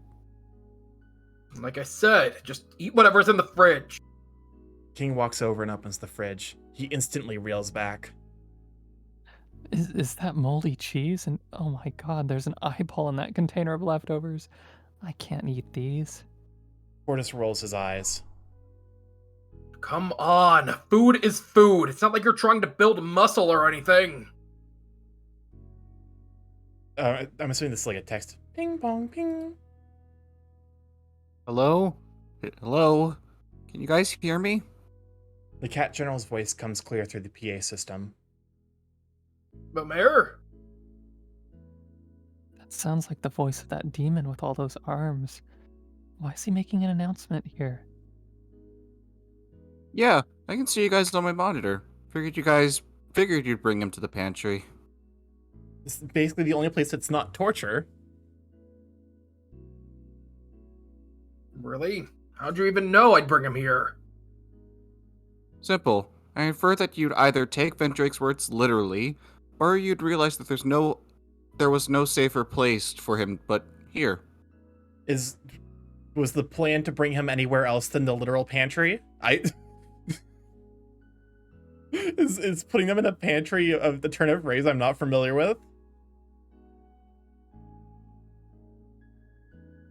Oh, really now? You were that sure those were the only things I could have done? There's a silence that drags on for a few seconds before Amir responds. That, and I bugged the mortal when you were walking out with him. Yeah, typical Amir. A small spider bot no bigger than a grain of rice leaps off of King's shoulder, unnoticed, and crawls up the ceiling to sit on the PA speaker. It glows red. Cameras are on. Hi, mortal. Hi. King waves hesitantly in the direction of the PA system. Anyways, the alpaca is right. We got to fulfill his basic needs if we plan to send him back to Earth in one piece. Then you do it, if you're such an expert. I'm already on it. Koba previously wanted to acquire mortal snacks without going through the hassle of traveling to the mortal plane. So he requested that I build a processor that can churn out the things he wanted. I just need to make sure it's working right, and check if it still has that bug whereby it explodes when coming into contact with water. What kind of fucking bug? Amir! What is this bug? Ugh. God. Right, and that means I need some entertainment too. You're a prisoner. What do you need entertainment for? Well, The alpaca puffs his chest and tries to look intimidating. He steps closer to the larger demon and pokes him in the chest. wow, this is solid.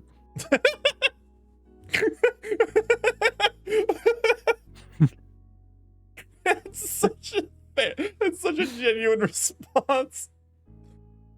King retracts his hand and tries to start over. Well, I'll go crazy if I just remain stuck in this room with nothing to do. At least get me something to read.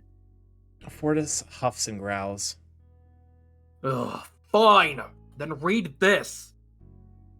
He grabs a nearby jar of coffee powder and shoves it towards the alpaca's snout. King slaps Fortis's hand away. Hello, honey. Reading the label off of a jar of coffee powder isn't stimulating. But what was I expecting? You meatheads down here are the same as the ones up on Earth. You're all only about the gains. Goddamn, King. Excuse me? I happen to be very well read. I'm not the second strongest demon general just by getting out by on my own strengths alone. Number 2. I flush a number 2 down my toilet every morning, mister. Gee, oh my god, King! King does not fucking care. Ooh. King and Fortis look sternly at the PA system. Oh, sorry. Carry on. Fortis's entire body tenses as a result of his body heat skyrockets, making the alpaca take a few steps back in the order to keep his fleece from catching fire. Vibrating in rage. Listen here, you are in no position to make demands. You're going to be a good little mortal and just sit there and take what I give you! They both leer at each other, neither budging on their stance. If you're going to leave me here to be bored out of my brains, I'll go on a hunger strike. Oh yeah? Well, this meathead has created chasms with these arms. I'm sure I can open that pretty mouth of yours and make you eat. Do it and I'll bite your finger. Ha! As if you can hurt me. I might just like it. The sound of crunching popcorn echoes to the room from the speaker system. Amer! Oh, oops. Forgot I had my mic on. Fortis turns back to the alpaca. Wispy steam emanates from Fortis as the sweat dripping down from the demon's fist evaporates from his intense body heat. He takes in one deep breath and his body temperature drops. Ugh. He closes his eyes for a while, then opens them again. Sports magazine's okay for you. Hey, but I'm going to need a box of tissues if you're going to make me read that.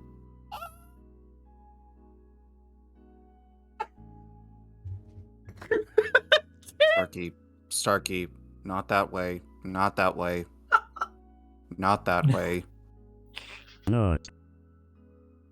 He killed Starkey, no. Jesus Christ, because you know Starkey's mind went to immediately masturbating. What? I mean, that's what it means. Not. That's the line meant, Not. Not. Not. didn't it? Not. No, Apparently no, not. it meant No. this. No, it meant this. Cider, you read this before.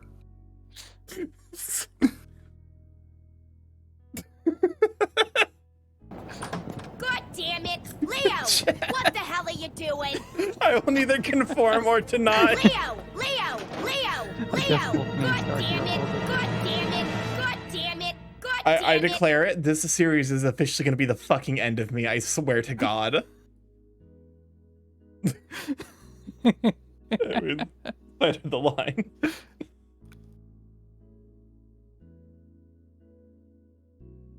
Side of the line. Cider. Oh, sorry.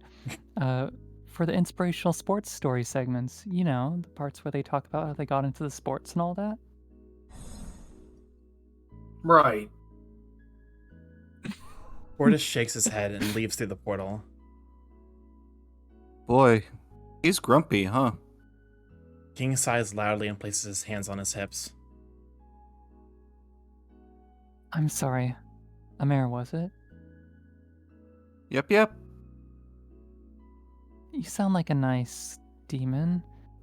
Can I have some privacy so I can rest? Oh, don't worry. These recordings are merely for research purposes. Come on, what if I need to do some private things? I encourage that completely. Go for it. I want you to do whatever comes naturally to you. Then I'll smash your bug. I welcome you to try. It'll give me valuable data for the next model. While you do so, let me play some relaxing music to go with it. I'll be there soon with the food machine. Have fun. Gentle music starts playing from the spider bot. King sighs, defeated. He walks over to the nearby chair and sits down. Things would be easier without a camera watching him, but his time in the convenience store has long taught him how to avoid such surveillance. Now, how do I steal the key from that walking bulldozer? I love King. King is not taking this lying down. Oh, I just realized I should probably also hide the cage. King is taking none of this lying down. King is not letting himself be danzled. He's like, fuck you all, I'm gonna escape. Your exhaustion is placed aside as overthinking takes center stage. What's the best way to break it to them? Will they buy into the idea that King's so busy he doesn't have time for them? What are his parents even like? You close your eyes, but sleep doesn't take you. In the morning, you take your time to slowly crawl out of bed and get ready for work. Upon entering the store, the two siblings rush over to ask if King is okay. You recall that you made up a story that King had to leave the state due to a family emergency and that he would be uncontactable for a while. Mike and Anna are placated when you told them that King was fine and that he would be back soon. An empty promise that you hope will come true. With King's absence, the three of you decide to put up a sign looking for a new recruit to help with the work. Until then, you have to work through your shift on your own. The brother reassures you that King's guide will get you through it, and if there are any emergency, he's a phone call away. He would only help with depositing the earnings of the day into the company bank account. You have no choice but to go along with the plan. Then the duo return home, leaving you in charge. You find King's guide lying on the counter. Pressing the cover, you feel the tough wrinkle of the paper King used to decorate it. You pick up the book and open the first page. There's a sticky note inside. I believe in you, King. Guilt and concern sledgehammers your heart into a million pieces. You feel tears building up, but you slap your cheeks to snap out of it. The time for crying will come later, after King is saved. Gripping the book tightly, you burn the instructions into your memory before getting to work. Through the day, you barely had a chance to catch a breath while juggling between managing the counter, restocking the shelves, and figuring out the paperwork to order new supplies. The end of your shift cannot come sooner. Your arms shiver as the temperature inside the shop drops. Mike enters in his raincoat, smiling and looking ready to take your place. Better hurry. Oh. Kobu, I smell rain coming our way. Rain? Crap, I don't have an umbrella. Me either. You can borrow my raincoat if you need it. No, it's fine. You might need it yourself later. I have a friend coming over. He'll probably have a spare. See ya. Alright. Stepping outside the shop's awning does little to protect you from the cold, wet wind blowing against your mane. Soon enough, the pitter-patter turns to rumbles as a torrent of rain blankets the streets. This doesn't look like it will clear up fast. I better call him to come. Too late. In the distance, you see Morris running over. Sorry I'm late. Walking through this rain is like fighting a waterfall. Ready to go? Why are you in such a hurry? I just gotta call another client. Can't wait any longer. They need me to help them with an issue at their house. So after deal with King's place, we've got to go there. Yeah, I'm not making twice the trip to drop you off then head to their place. Your lips curl into a frown just when you thought you could have the night to yourself. All right, I guess. Let's go. Wait, I don't have an umbrella.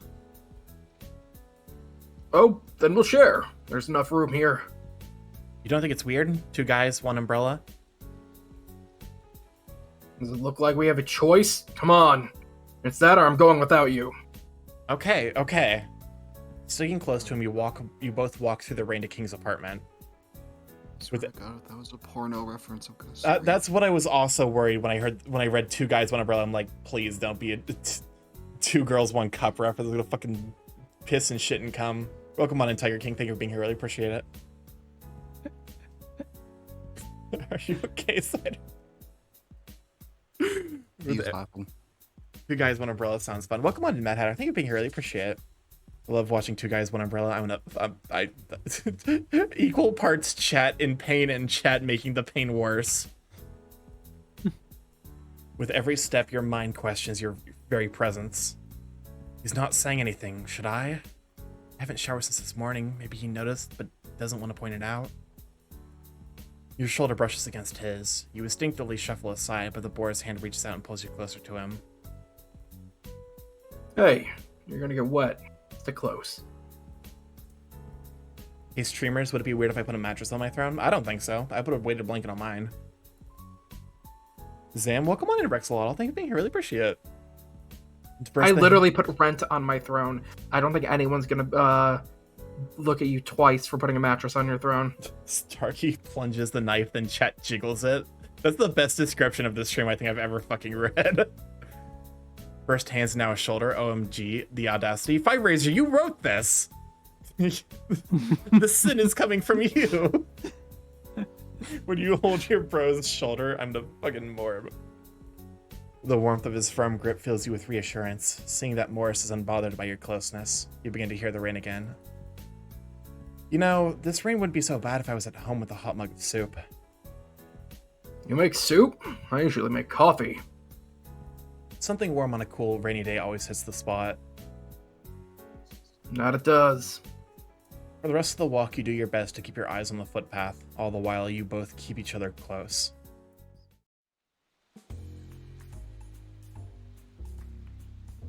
You arrive at King's apartment, but stop outside. What's the plan? First we get in. You wouldn't happen to have a key to his place. You shake your head. And we're breaking in. Just be my lookout while I pick the lock. Handy. You know how to pick locks?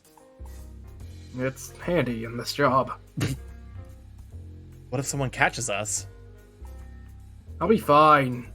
I mean, my contract does state that you bear all responsibilities in case of legal complications for my actions. Oh no. I didn't agree to that. Heck, I didn't even sign anything. I'm joking. We're both done for if someone reports us. So keep an eye out while I do my job.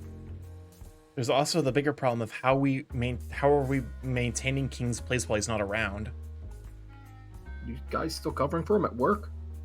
Technically, we had to put in a notice to HQ that King's on unpaid leave for a few months to manage his studies. That's why I'm worried. No way I can cover the rent for 2 places. Doubt you can afford it. You remember how the inside of his place looked? I'd guess it would take at least 2 convenience store manager salaries to afford this place. His parents must be helping him with rental. Have you figured out how you're going to convince the parents?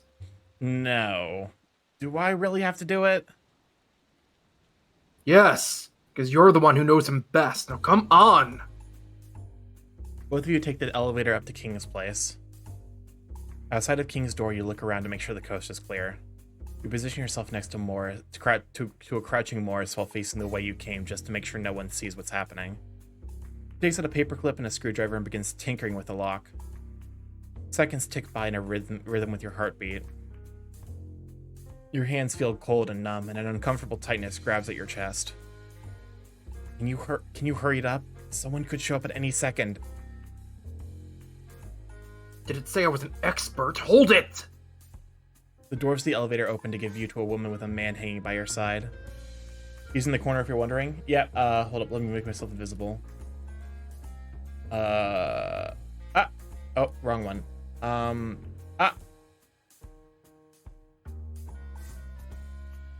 I'm back. The doors to the elevator open to give a view to a woman with a man hanging by her side. Crap. You widen your stance and put on your best quivering smile. The couple approach you and stop at the door in front of King's place. You recognize them as King's neighbors. Hey, I know you. You're King's friend, right? Chris! Welcome on in! Welcome on in, Raiders. Thank you for being here. I really appreciate it. Colossal Cave. I'm not familiar with that at all. Welcome on in, though. Thank you for being here. I really appreciate it. I'll go and give a shout out.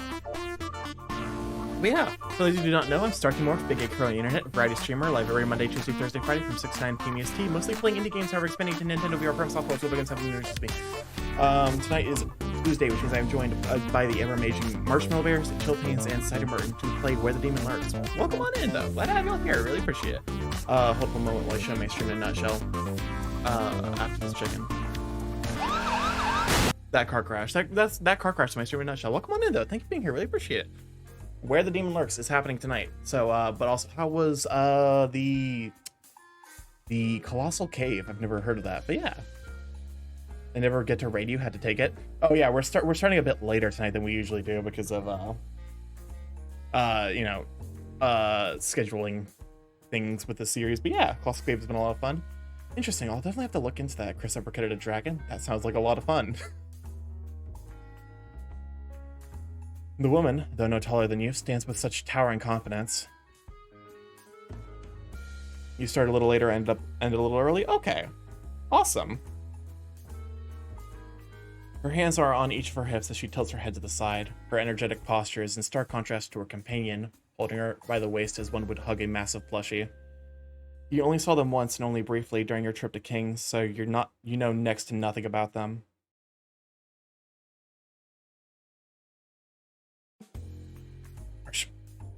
Oh wait, no, This is the man. That's the man. Oh, honey, let's not bother him.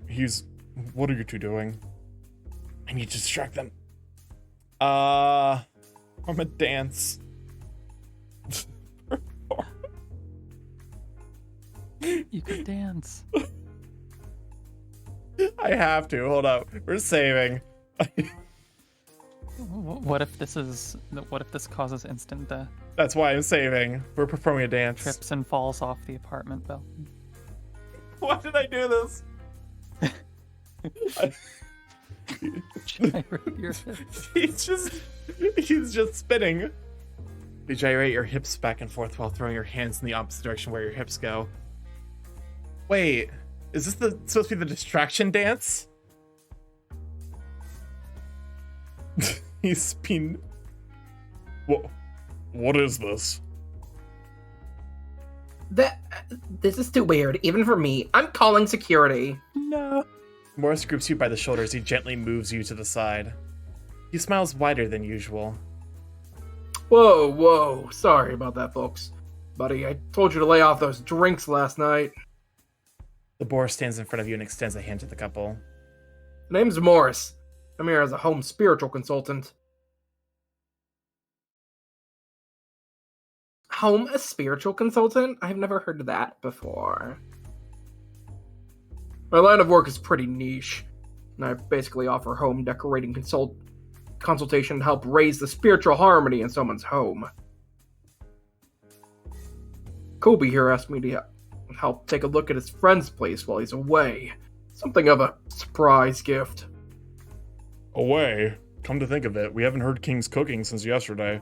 That little guy's always cooking up something for us to try. Morris turns to you. His pupils dart towards the duo repeatedly. His family had an emergency, so he had to leave and help them straight away. Oh no! Don't worry, sir. That's why we're here. To hopefully purify and improve the spiritual health of King's home. Just like yours. Ours? Of course, I couldn't help but notice the beautiful ornament you placed outside your door. It's then that you notice that King's neighbor has a pink paper decoration in the shape of a heart. The decoration depicts a girl and a boy holding hands and kissing each other. You swear that you've never seen that before. Oh, shucks, that little thing. I made that for his birthday.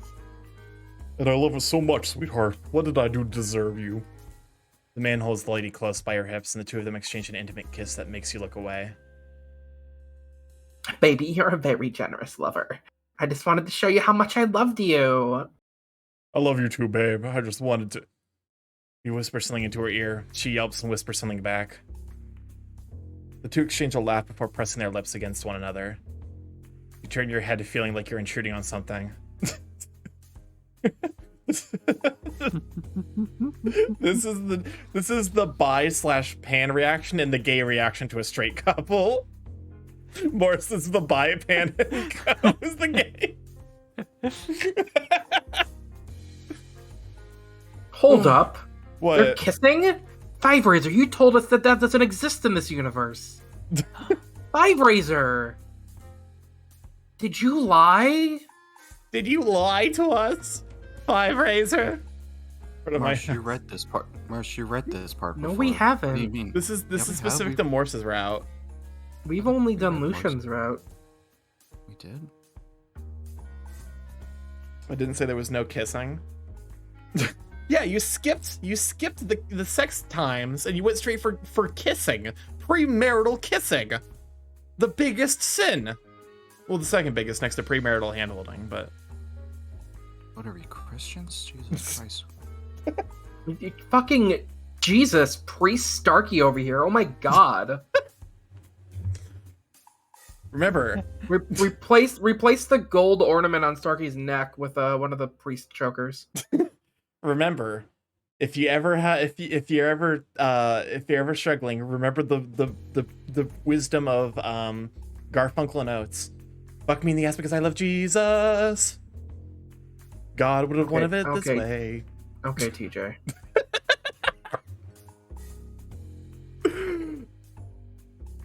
The man breaks the kiss first. It was nice meeting you two. Have fun. Have fun? Goddamn. What do you mean have fun? We go back to locking lips as they awkwardly stumble into their apartment. You hear the door slam and then a few faint noises of things dropping. Okay. Morris turns to King's door and enters the apartment. Come on. Take a look around. See if you can find his parents' contacts. We might be able to find his phone. I seem to recall he misplaced it somewhere at home before we left for work. I'll check the bedroom then. You check everywhere else. Morris heads for the bedroom. I feel like the bathroom and living room. Okay, living room's the least intrusive. Kitchen is the second least intrusive. The living room is still pristine as the day you left with King. You search the stand where the TV sits upon. It's not Daddy Morph, it's Father Morph. I'm in hell. No phone here. A few loose rubber bands and pens are scattered on the top of the stand. To the right of the TV, you find a handful of anime figurines. One of them is a cheap bootleg version of the protagonist of the anime the two of you are currently watching. The cross-eyed face is an obvious giveaway to its illegitimacy. Crouching down, you find King's movie collections made up of various formats, mostly DVDs and Blu-rays. Huh, he has a complete collection of RoboFox and, oh, that animated movie about a cat that can turn into a magic bus? Can I borrow this while he's away? The cat that turns into... That's My Neighbor Totoro, right? The cat was always a bust. That's why I'm thinking, I can't tell if this is a reference to My Neighbor Totoro or a secondary reference because it's referencing Persona 5, which is itself a reference to My Neighbor Totoro. You're overthinking it. It's just Totoro. Okay. Can I borrow this while he's away? What am I saying? Focus, Kobo. You end your search with no information on King's parents. Kitchen. Inside the kitchen, you take a look at the refrigerator. Its surface is decorated with different pieces of paper and photos. On the freezer, held on by a blue button fridge magnet, is a selfie of King and you on the day you first rented your apartment unit. To its right is the picture of King and a group of his course mates. They are standing around a projected presentation on business management. Welcome on to Big Brantley. Thank you for being here. Really appreciate it. You recall this was King's group project during his last semester. Looking down, you find a piece of paper taped onto the fridge. It reads, important, Pa equals High Lord, Ma equals Queen of Meals. Wonder what this means. What? Just then, Morris enters the kitchen with King's phone in hand. Found it! It's a secret. He left it charging under his bed. Sorry it took so long. I was searching his computer for his college website. He's now officially deferring a semester. Great, then let's start. Hold it. I went through his contacts, but there's no mom or dad or any variation of that on the list. I think King might have used a code name instead. Look, there's a note on the refrigerator that mentions his parents and other titles. Maybe try looking those up? Let me see. Nope, no High Lord or Queen of Meals. Weird. These titles must mean something. An imaginary light bulb lights above your head. Is my name in his contact list? Huh, it's not. Well, here's hoping there's a clue there. You pull out your phone to call King. The phone in Morris's hands rings. It says Nedwin? Nedwin? That's the name of the Overlord from DD14. Overlord, High Lord, Queen of Meals. Wait, it's not Queen of Meals, it's Queen of Seals. All three titles are from the game. In that case, there's a chance there. Morris scrolls through the phone for a few minutes. Here we go. According to their chat records, these are them. The dad is under Skozen, and the mom is under Luna. You know the names of the game characters? I play when I have the time. And you memorize the names of these two NPCs. I think they were the first two you met at the starter village. Then you know how far into the game I am. Okay, take your pick. Who do you want to talk to? Wait, why me? You know him better. I'm assuming that you know how to sort of talk like him, or at least know enough that you won't come off as suspicious. I doubt that matters when I don't sound like King at all. You're not going to call them. Just use the chat. He hands you the phone. I, Oh man, no. I can't believe I'm gonna lie to his parents. You pace around the kitchen several times while gripping the phone tightly. Really? You're second guessing yourself now? Look, I get paid either way. You wrinkle your nose and avoid his gaze. He rests his hand on his hips and shakes his head.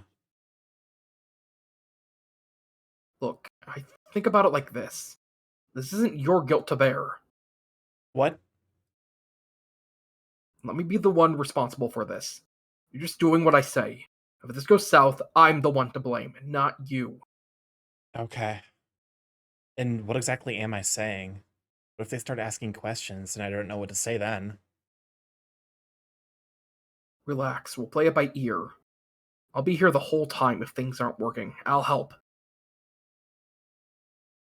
Just imagine like you're talking to your real parents. Ugh. The only parent you ever knew would never have the time to be concerned by your comings and goings. Just start with the reason that King won't be reachable for a few months. Maybe. I'll say my phone's broken, so they can't call or message me for a few months. I might send a new phone. Try thinking of somewhere or something that wouldn't need them to try to call you. Okay, I'm going to say King is going to camp for a few months and there's no phones allowed there. That could work. Give it a go. Alright, first, who do I pick? You open up King's chat messages with his father.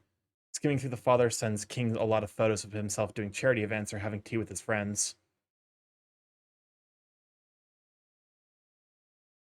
Going further back, it would seem that King and his dad share a lot of articles about the queer community, most of it King trying to explain to his father what they are all about.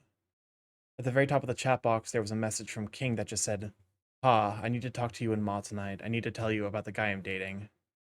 You exit from his father's chat box and talks with his mom are about nothing much in the mom chat box. Most of it's just her sending motivational good morning posters or posts about an unconfirmed medical scare. I'll message the dad. Morris nods. He stands next to you while he peers at the screen in your hand. You note that King refers to his father as Ah Pa. Ah Pa. The message is instantly seen by the person on the other end. They're typing back. A voice message pops up.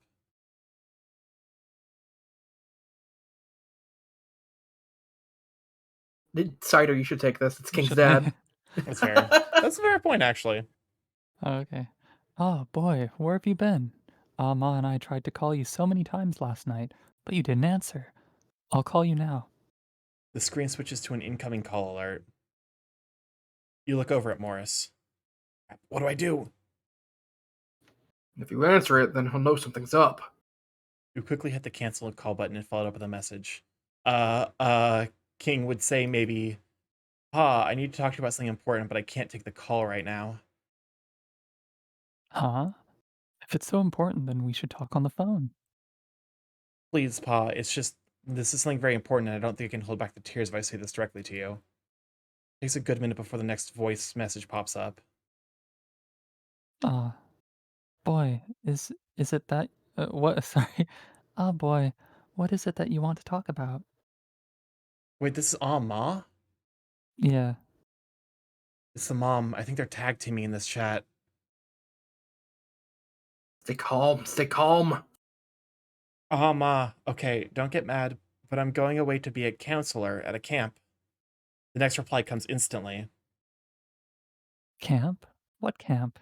What about your studies? Pa, he says he's going to a camp. Ah, Domeric, you better start explaining yourself. It's nothing big. It's just an exciting opportunity, and I wanted to go experience it, getting away from it all for a semester. A semester? What kind of camp is this? Why is it so important you have to miss a semester? You look at Morris, but he just shakes his head, unsure of what to advise you on either. Bodybuilding. Bodybuilding? You? No offense, son, but what makes you suitable to be a counselor at a bodybuilding camp? That's the most panicked response. Yeah, counselor can do other things. Maybe he's just helping them to help the other counselors who are actually training them. Okay, so this is definitely, as I'm reading this is pretty clear that King is actually coded as uh I think specifically Chinese because Aya is a like it like a it's we know I think of Hiya. To be fair, I'm pulling that from Uncle Roger, and I don't know how earnest a depiction of that is. Yes. Okay. Thank you. Yeah. It's still a silly idea. How is this going to help you with your degree? Better you cancel and just forget the idea. Your neck feels warm. I know about food, Pa. Bodybuilders need to eat too. Plus, I want to use this time to figure myself out. This again. Oh boy, don't waste your time and energy on something like this. Studying is important. My friend is looking for someone to manage his business, and I already said you would be good looking. Sorry, and I already said that you would be looking for a job after you graduate. No worries about race. It's more just the terms we use in our local place. It's just how people in that area speak. Okay.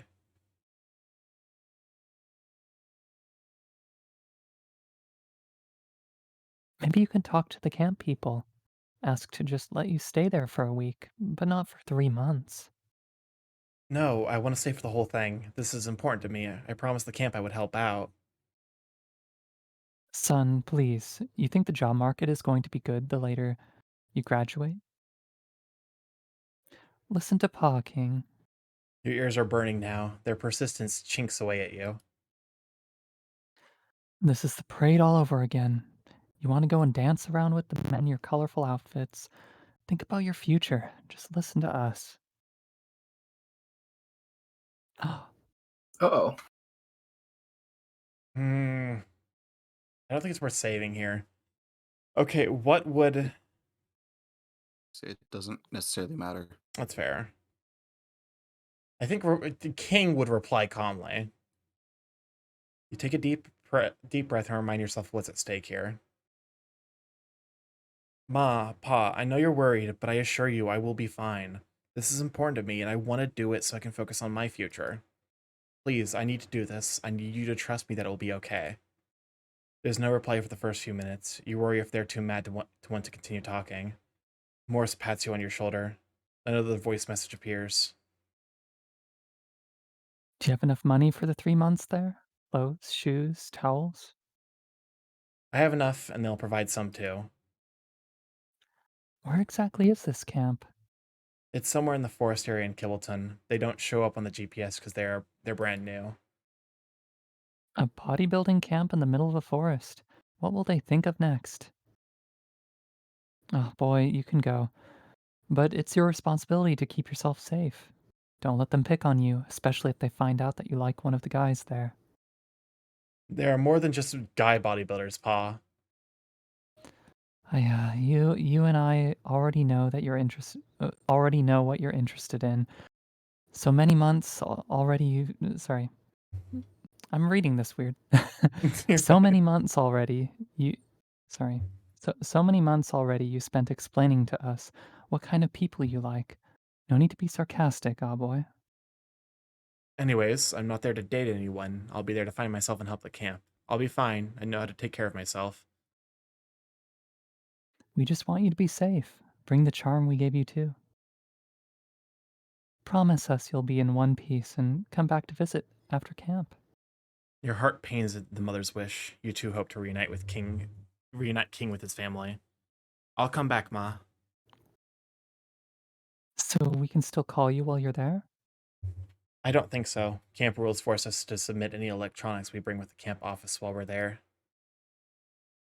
Oh, yeah, such a strict camp. What if people have emergencies? They have an on-site medic group, and we can still be transported to the hospital if needed. It's time to seal the deal. Actually, I'm already packed and heading there already. I've settled the things with the university. I'm deferring a semester, but about the apartment. It's all right. We'll cover your share of the rent until you get back, but I expect you to pay me back. Deal. Thanks, Pa. Thanks, Ma. Love you. Ah boy, ah boy. one more thing. You know our neighbors? Their son Johnny just told them he also wants to date guys. I talked to his mom, and we both think you two should meet him when you come home from break. No, thank you, Ma, but wish him well for me. Bye. You close the messaging app. The air in the kitchen instantly feels lighter. Morris still has his hands on your shoulder. He gives you a good smack as his face breaks into a smile. You're amazing. You did it, man. Good job. No, you're amazing. If you didn't get us in the first place, we could have never pulled this off. Thank you. I try. Honestly, I was about to lose it halfway through. But you didn't. Now I'd celebrate.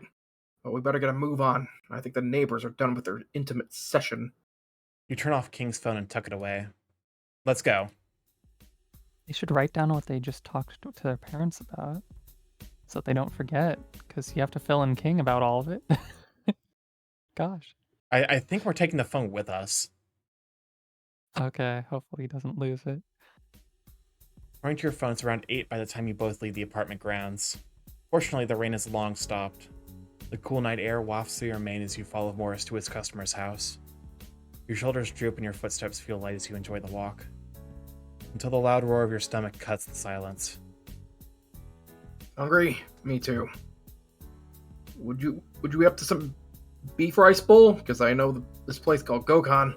They serve a mean beef rice bowl. Definitely. Wait, am I paying again? Only if you want to. Alright, now I'm more pumped. Let's get this exorcism done and go eat.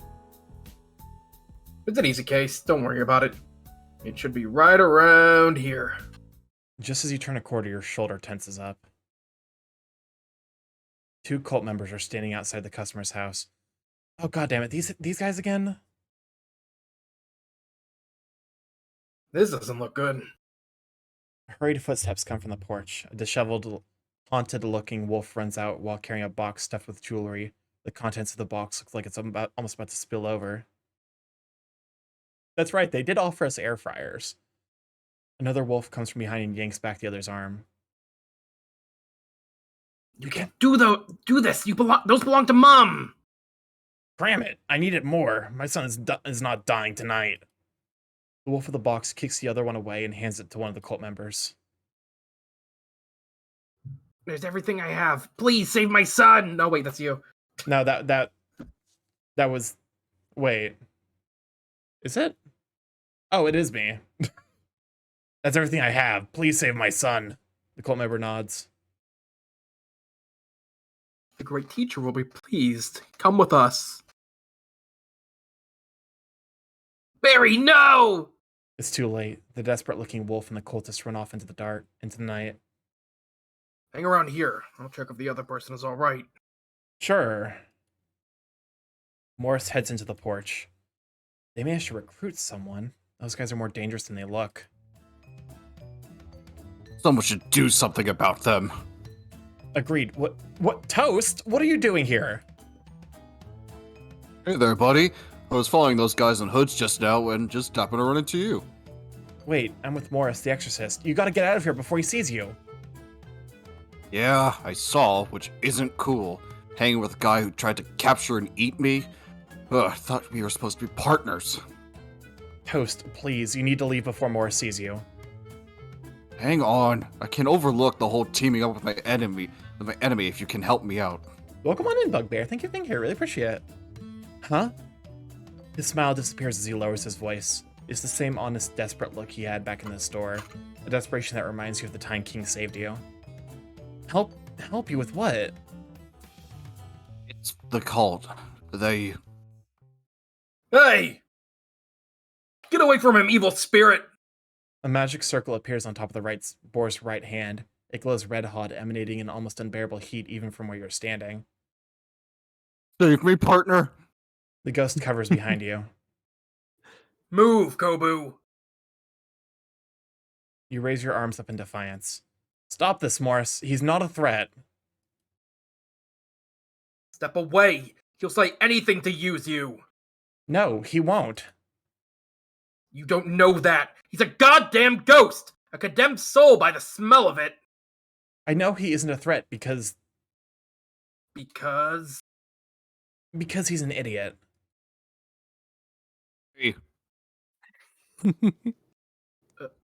You stare down the boar. The only thing helping you stand your ground is the gut feeling the ghost behind you really needs help. Morris' gaze softens slowly. I don't know. Morris's gaze softens slowly. He sighs and puts his hand down. The magic circle breaks away. all right. Oi, just. Oi, don't just agree with him so quickly. I'm not an idiot. I'm not trusting you whether you're an idiot or not. For all I know, that's a facade. I'm giving you the benefit of the doubt, Kobu. If that ghost, Host.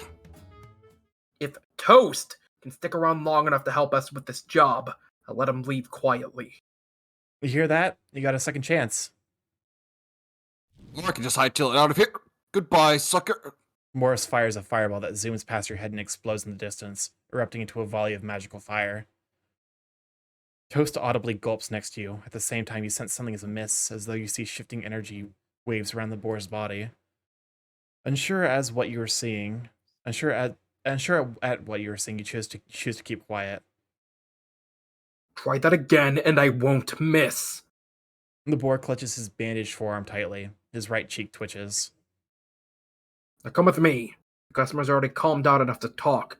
Toast, you first, and keep your trap shut while we're talking. Toast whines, but does as he's told. Sorry to keep you waiting. This is my associate Kobu. Oh fuck, it's me again. Hello? Hi, are you okay? Did those hooded weirdos hurt you? We could call the authorities for help. No, thank you. I'm fine. There's no point getting anyone else involved. I don't want my brother to get into any more trouble than he already is in.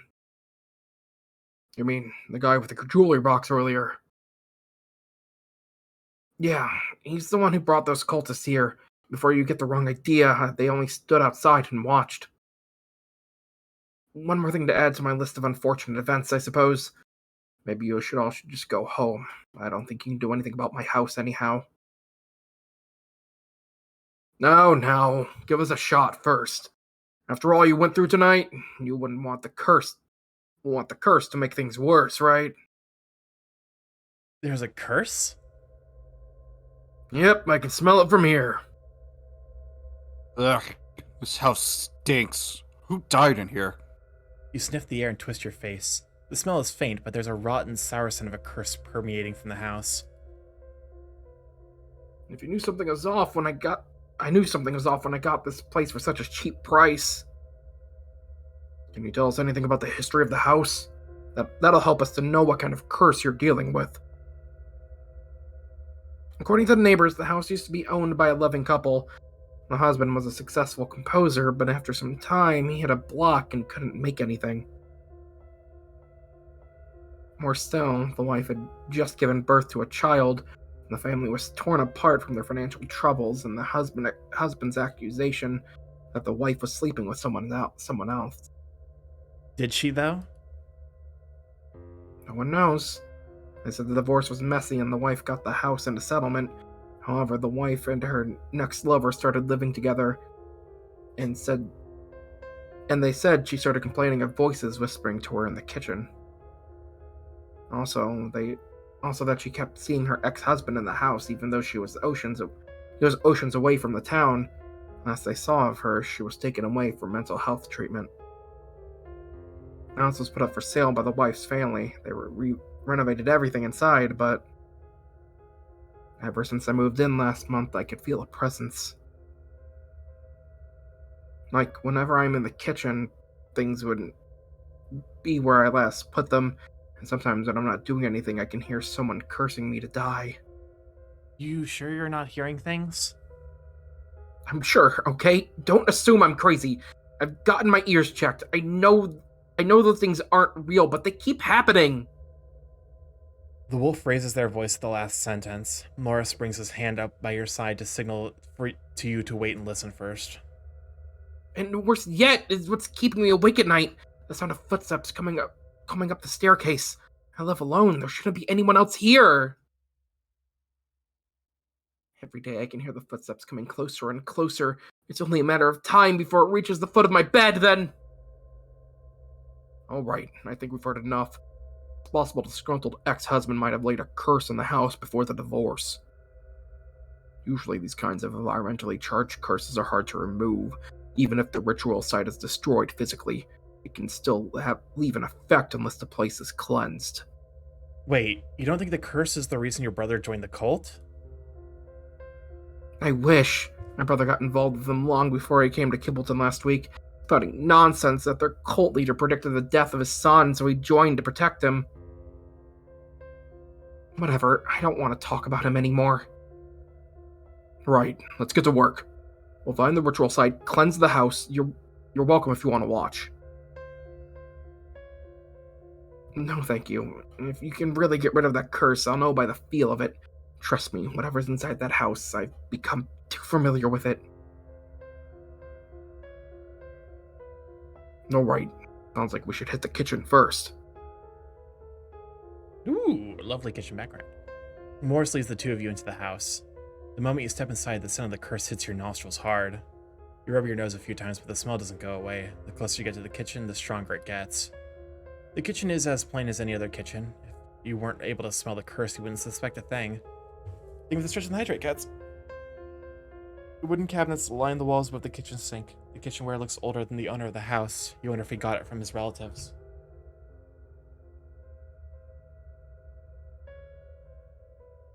Alright, based on the house's history and the direction the smell is coming from, the kitchen is the most likely spot where the curse was set up.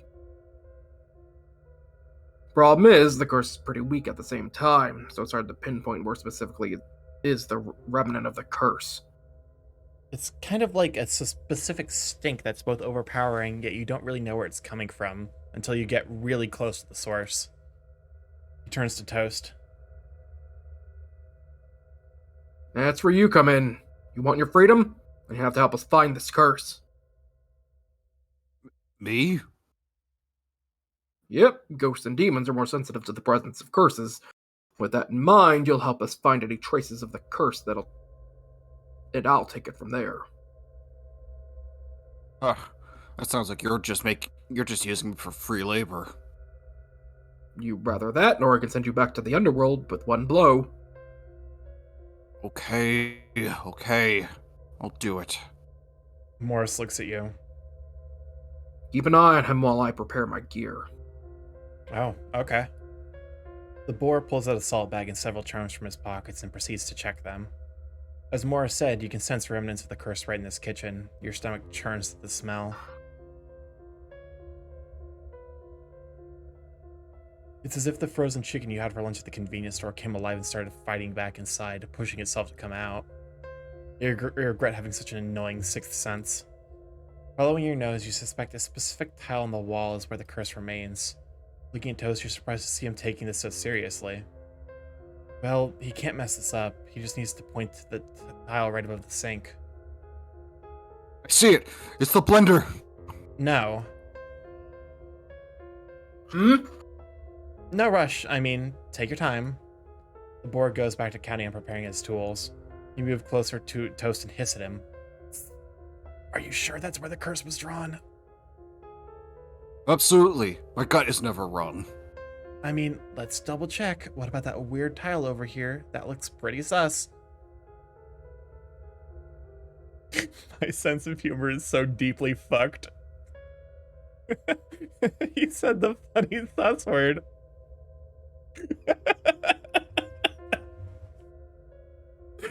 Oh, someone put me to fucking health hospital, I swear to God. Maybe. But that blender, though, is suspiciously red all over. You walk over to the counter and shove the blender inside the cabinet below. Oh, I see it now. The tile over there has some dark, shadowy tentacles coming out of it. You pull out the tile. There's a faint red line drawn on the cement wall. Turning over to Morris, you call him over.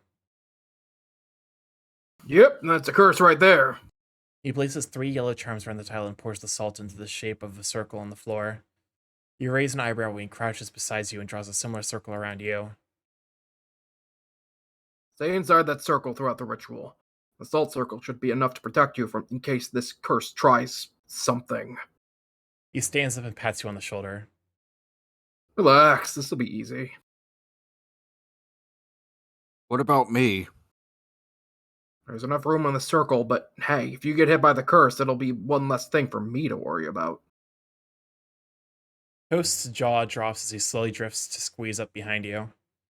Morris gets into the circle in front of the towel and begins to chant an unknown incantation. He reaches out with his bandaged hand and touches the red line. The lights flicker madly. Glowing red marks will flash around the kitchen and seemingly extend beyond throughout the house. You gasp in shock at the markings, the cursed messages extending all over the place. The symbols morph between briefly readable signs and words.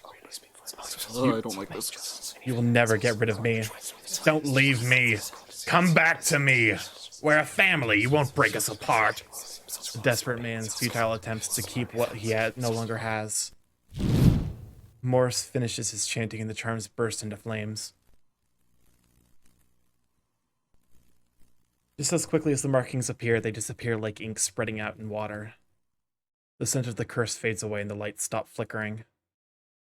Morris falls over but grabs the countertop to steady himself. You rush over to help him. At the same time, you notice the salt circle he is standing has turned pitch black.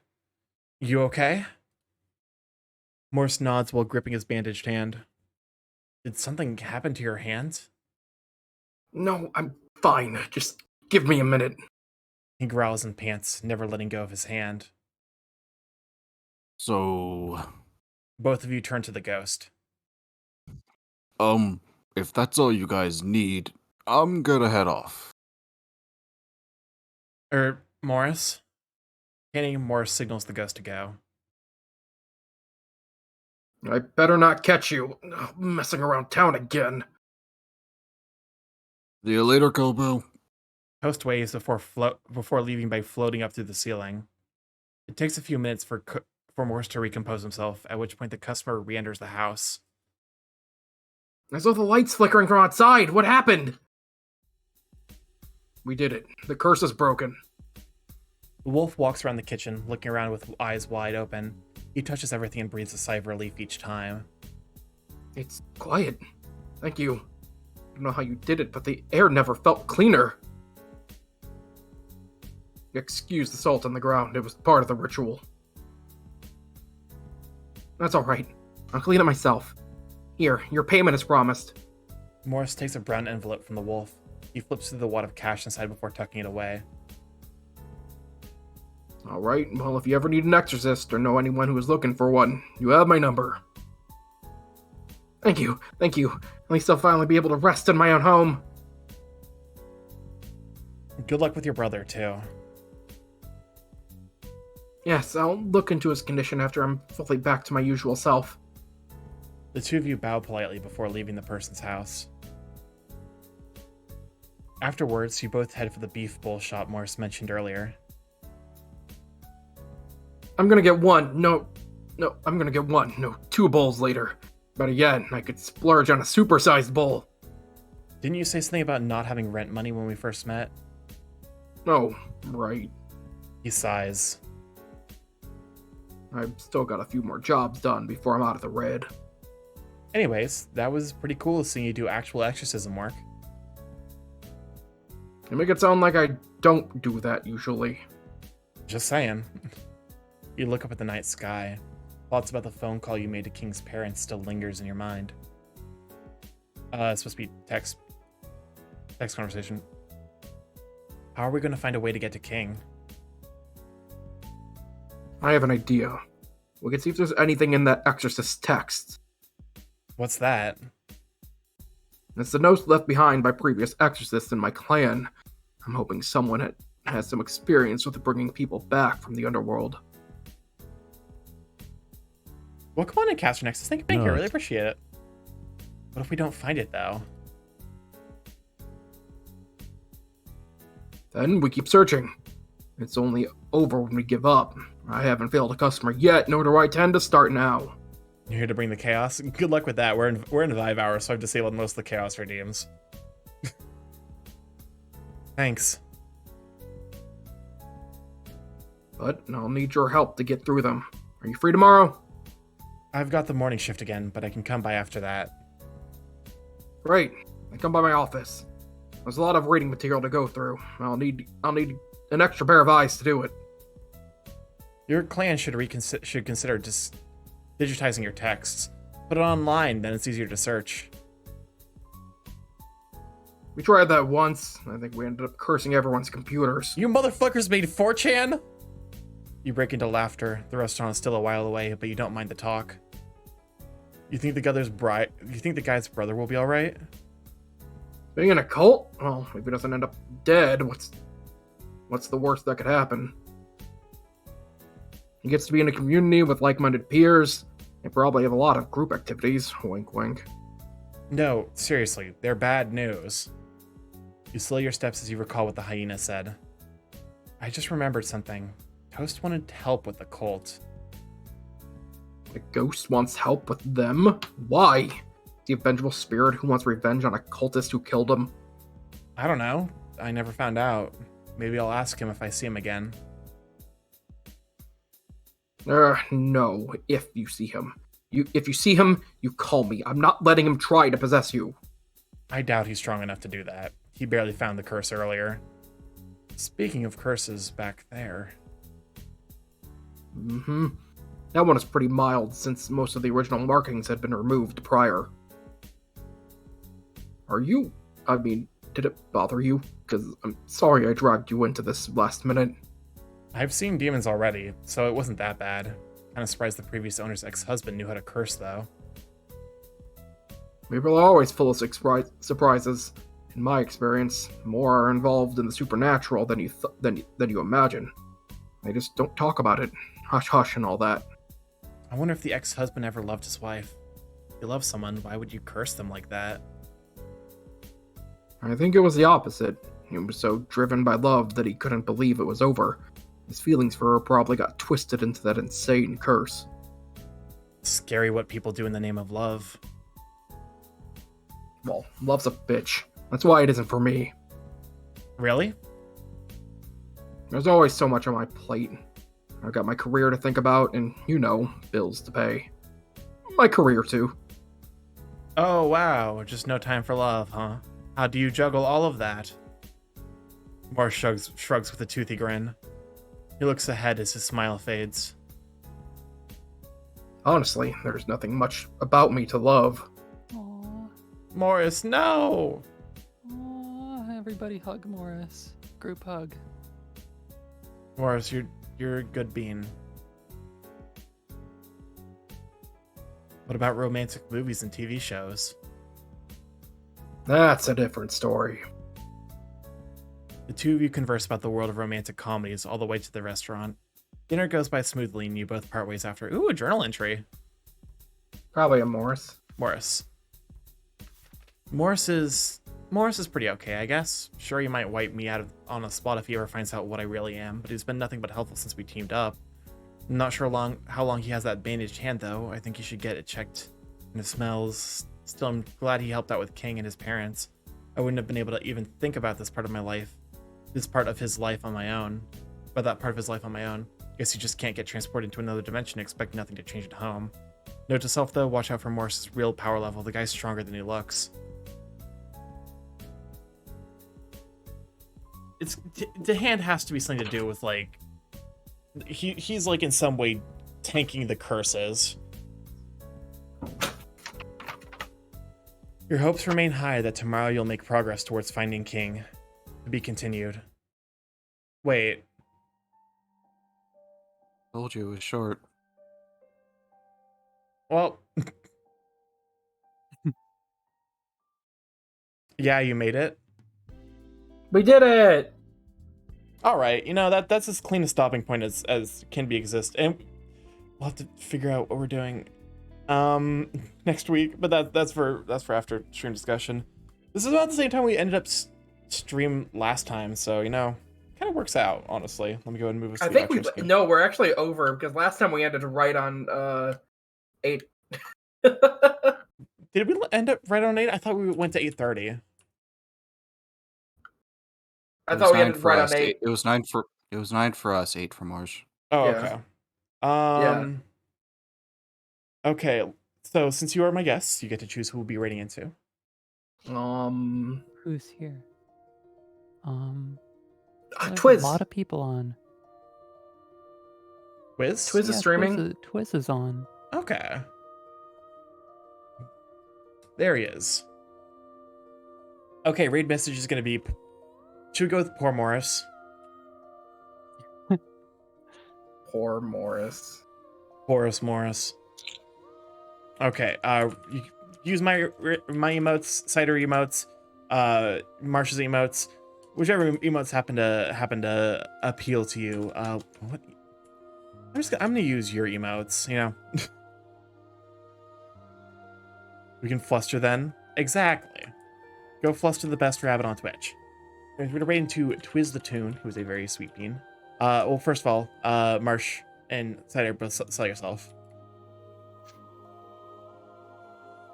I'm Marsh. I'm a variety streamer and member of Break Trail, and I also stream visual novels sometimes. Marsh. I'm Cider, and I play a variety of games. Sometimes I read spooky stories on stream as well.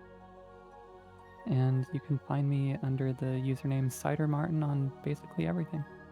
And then go follow Chill on Twitter. Very, very sweet bean, amazing art.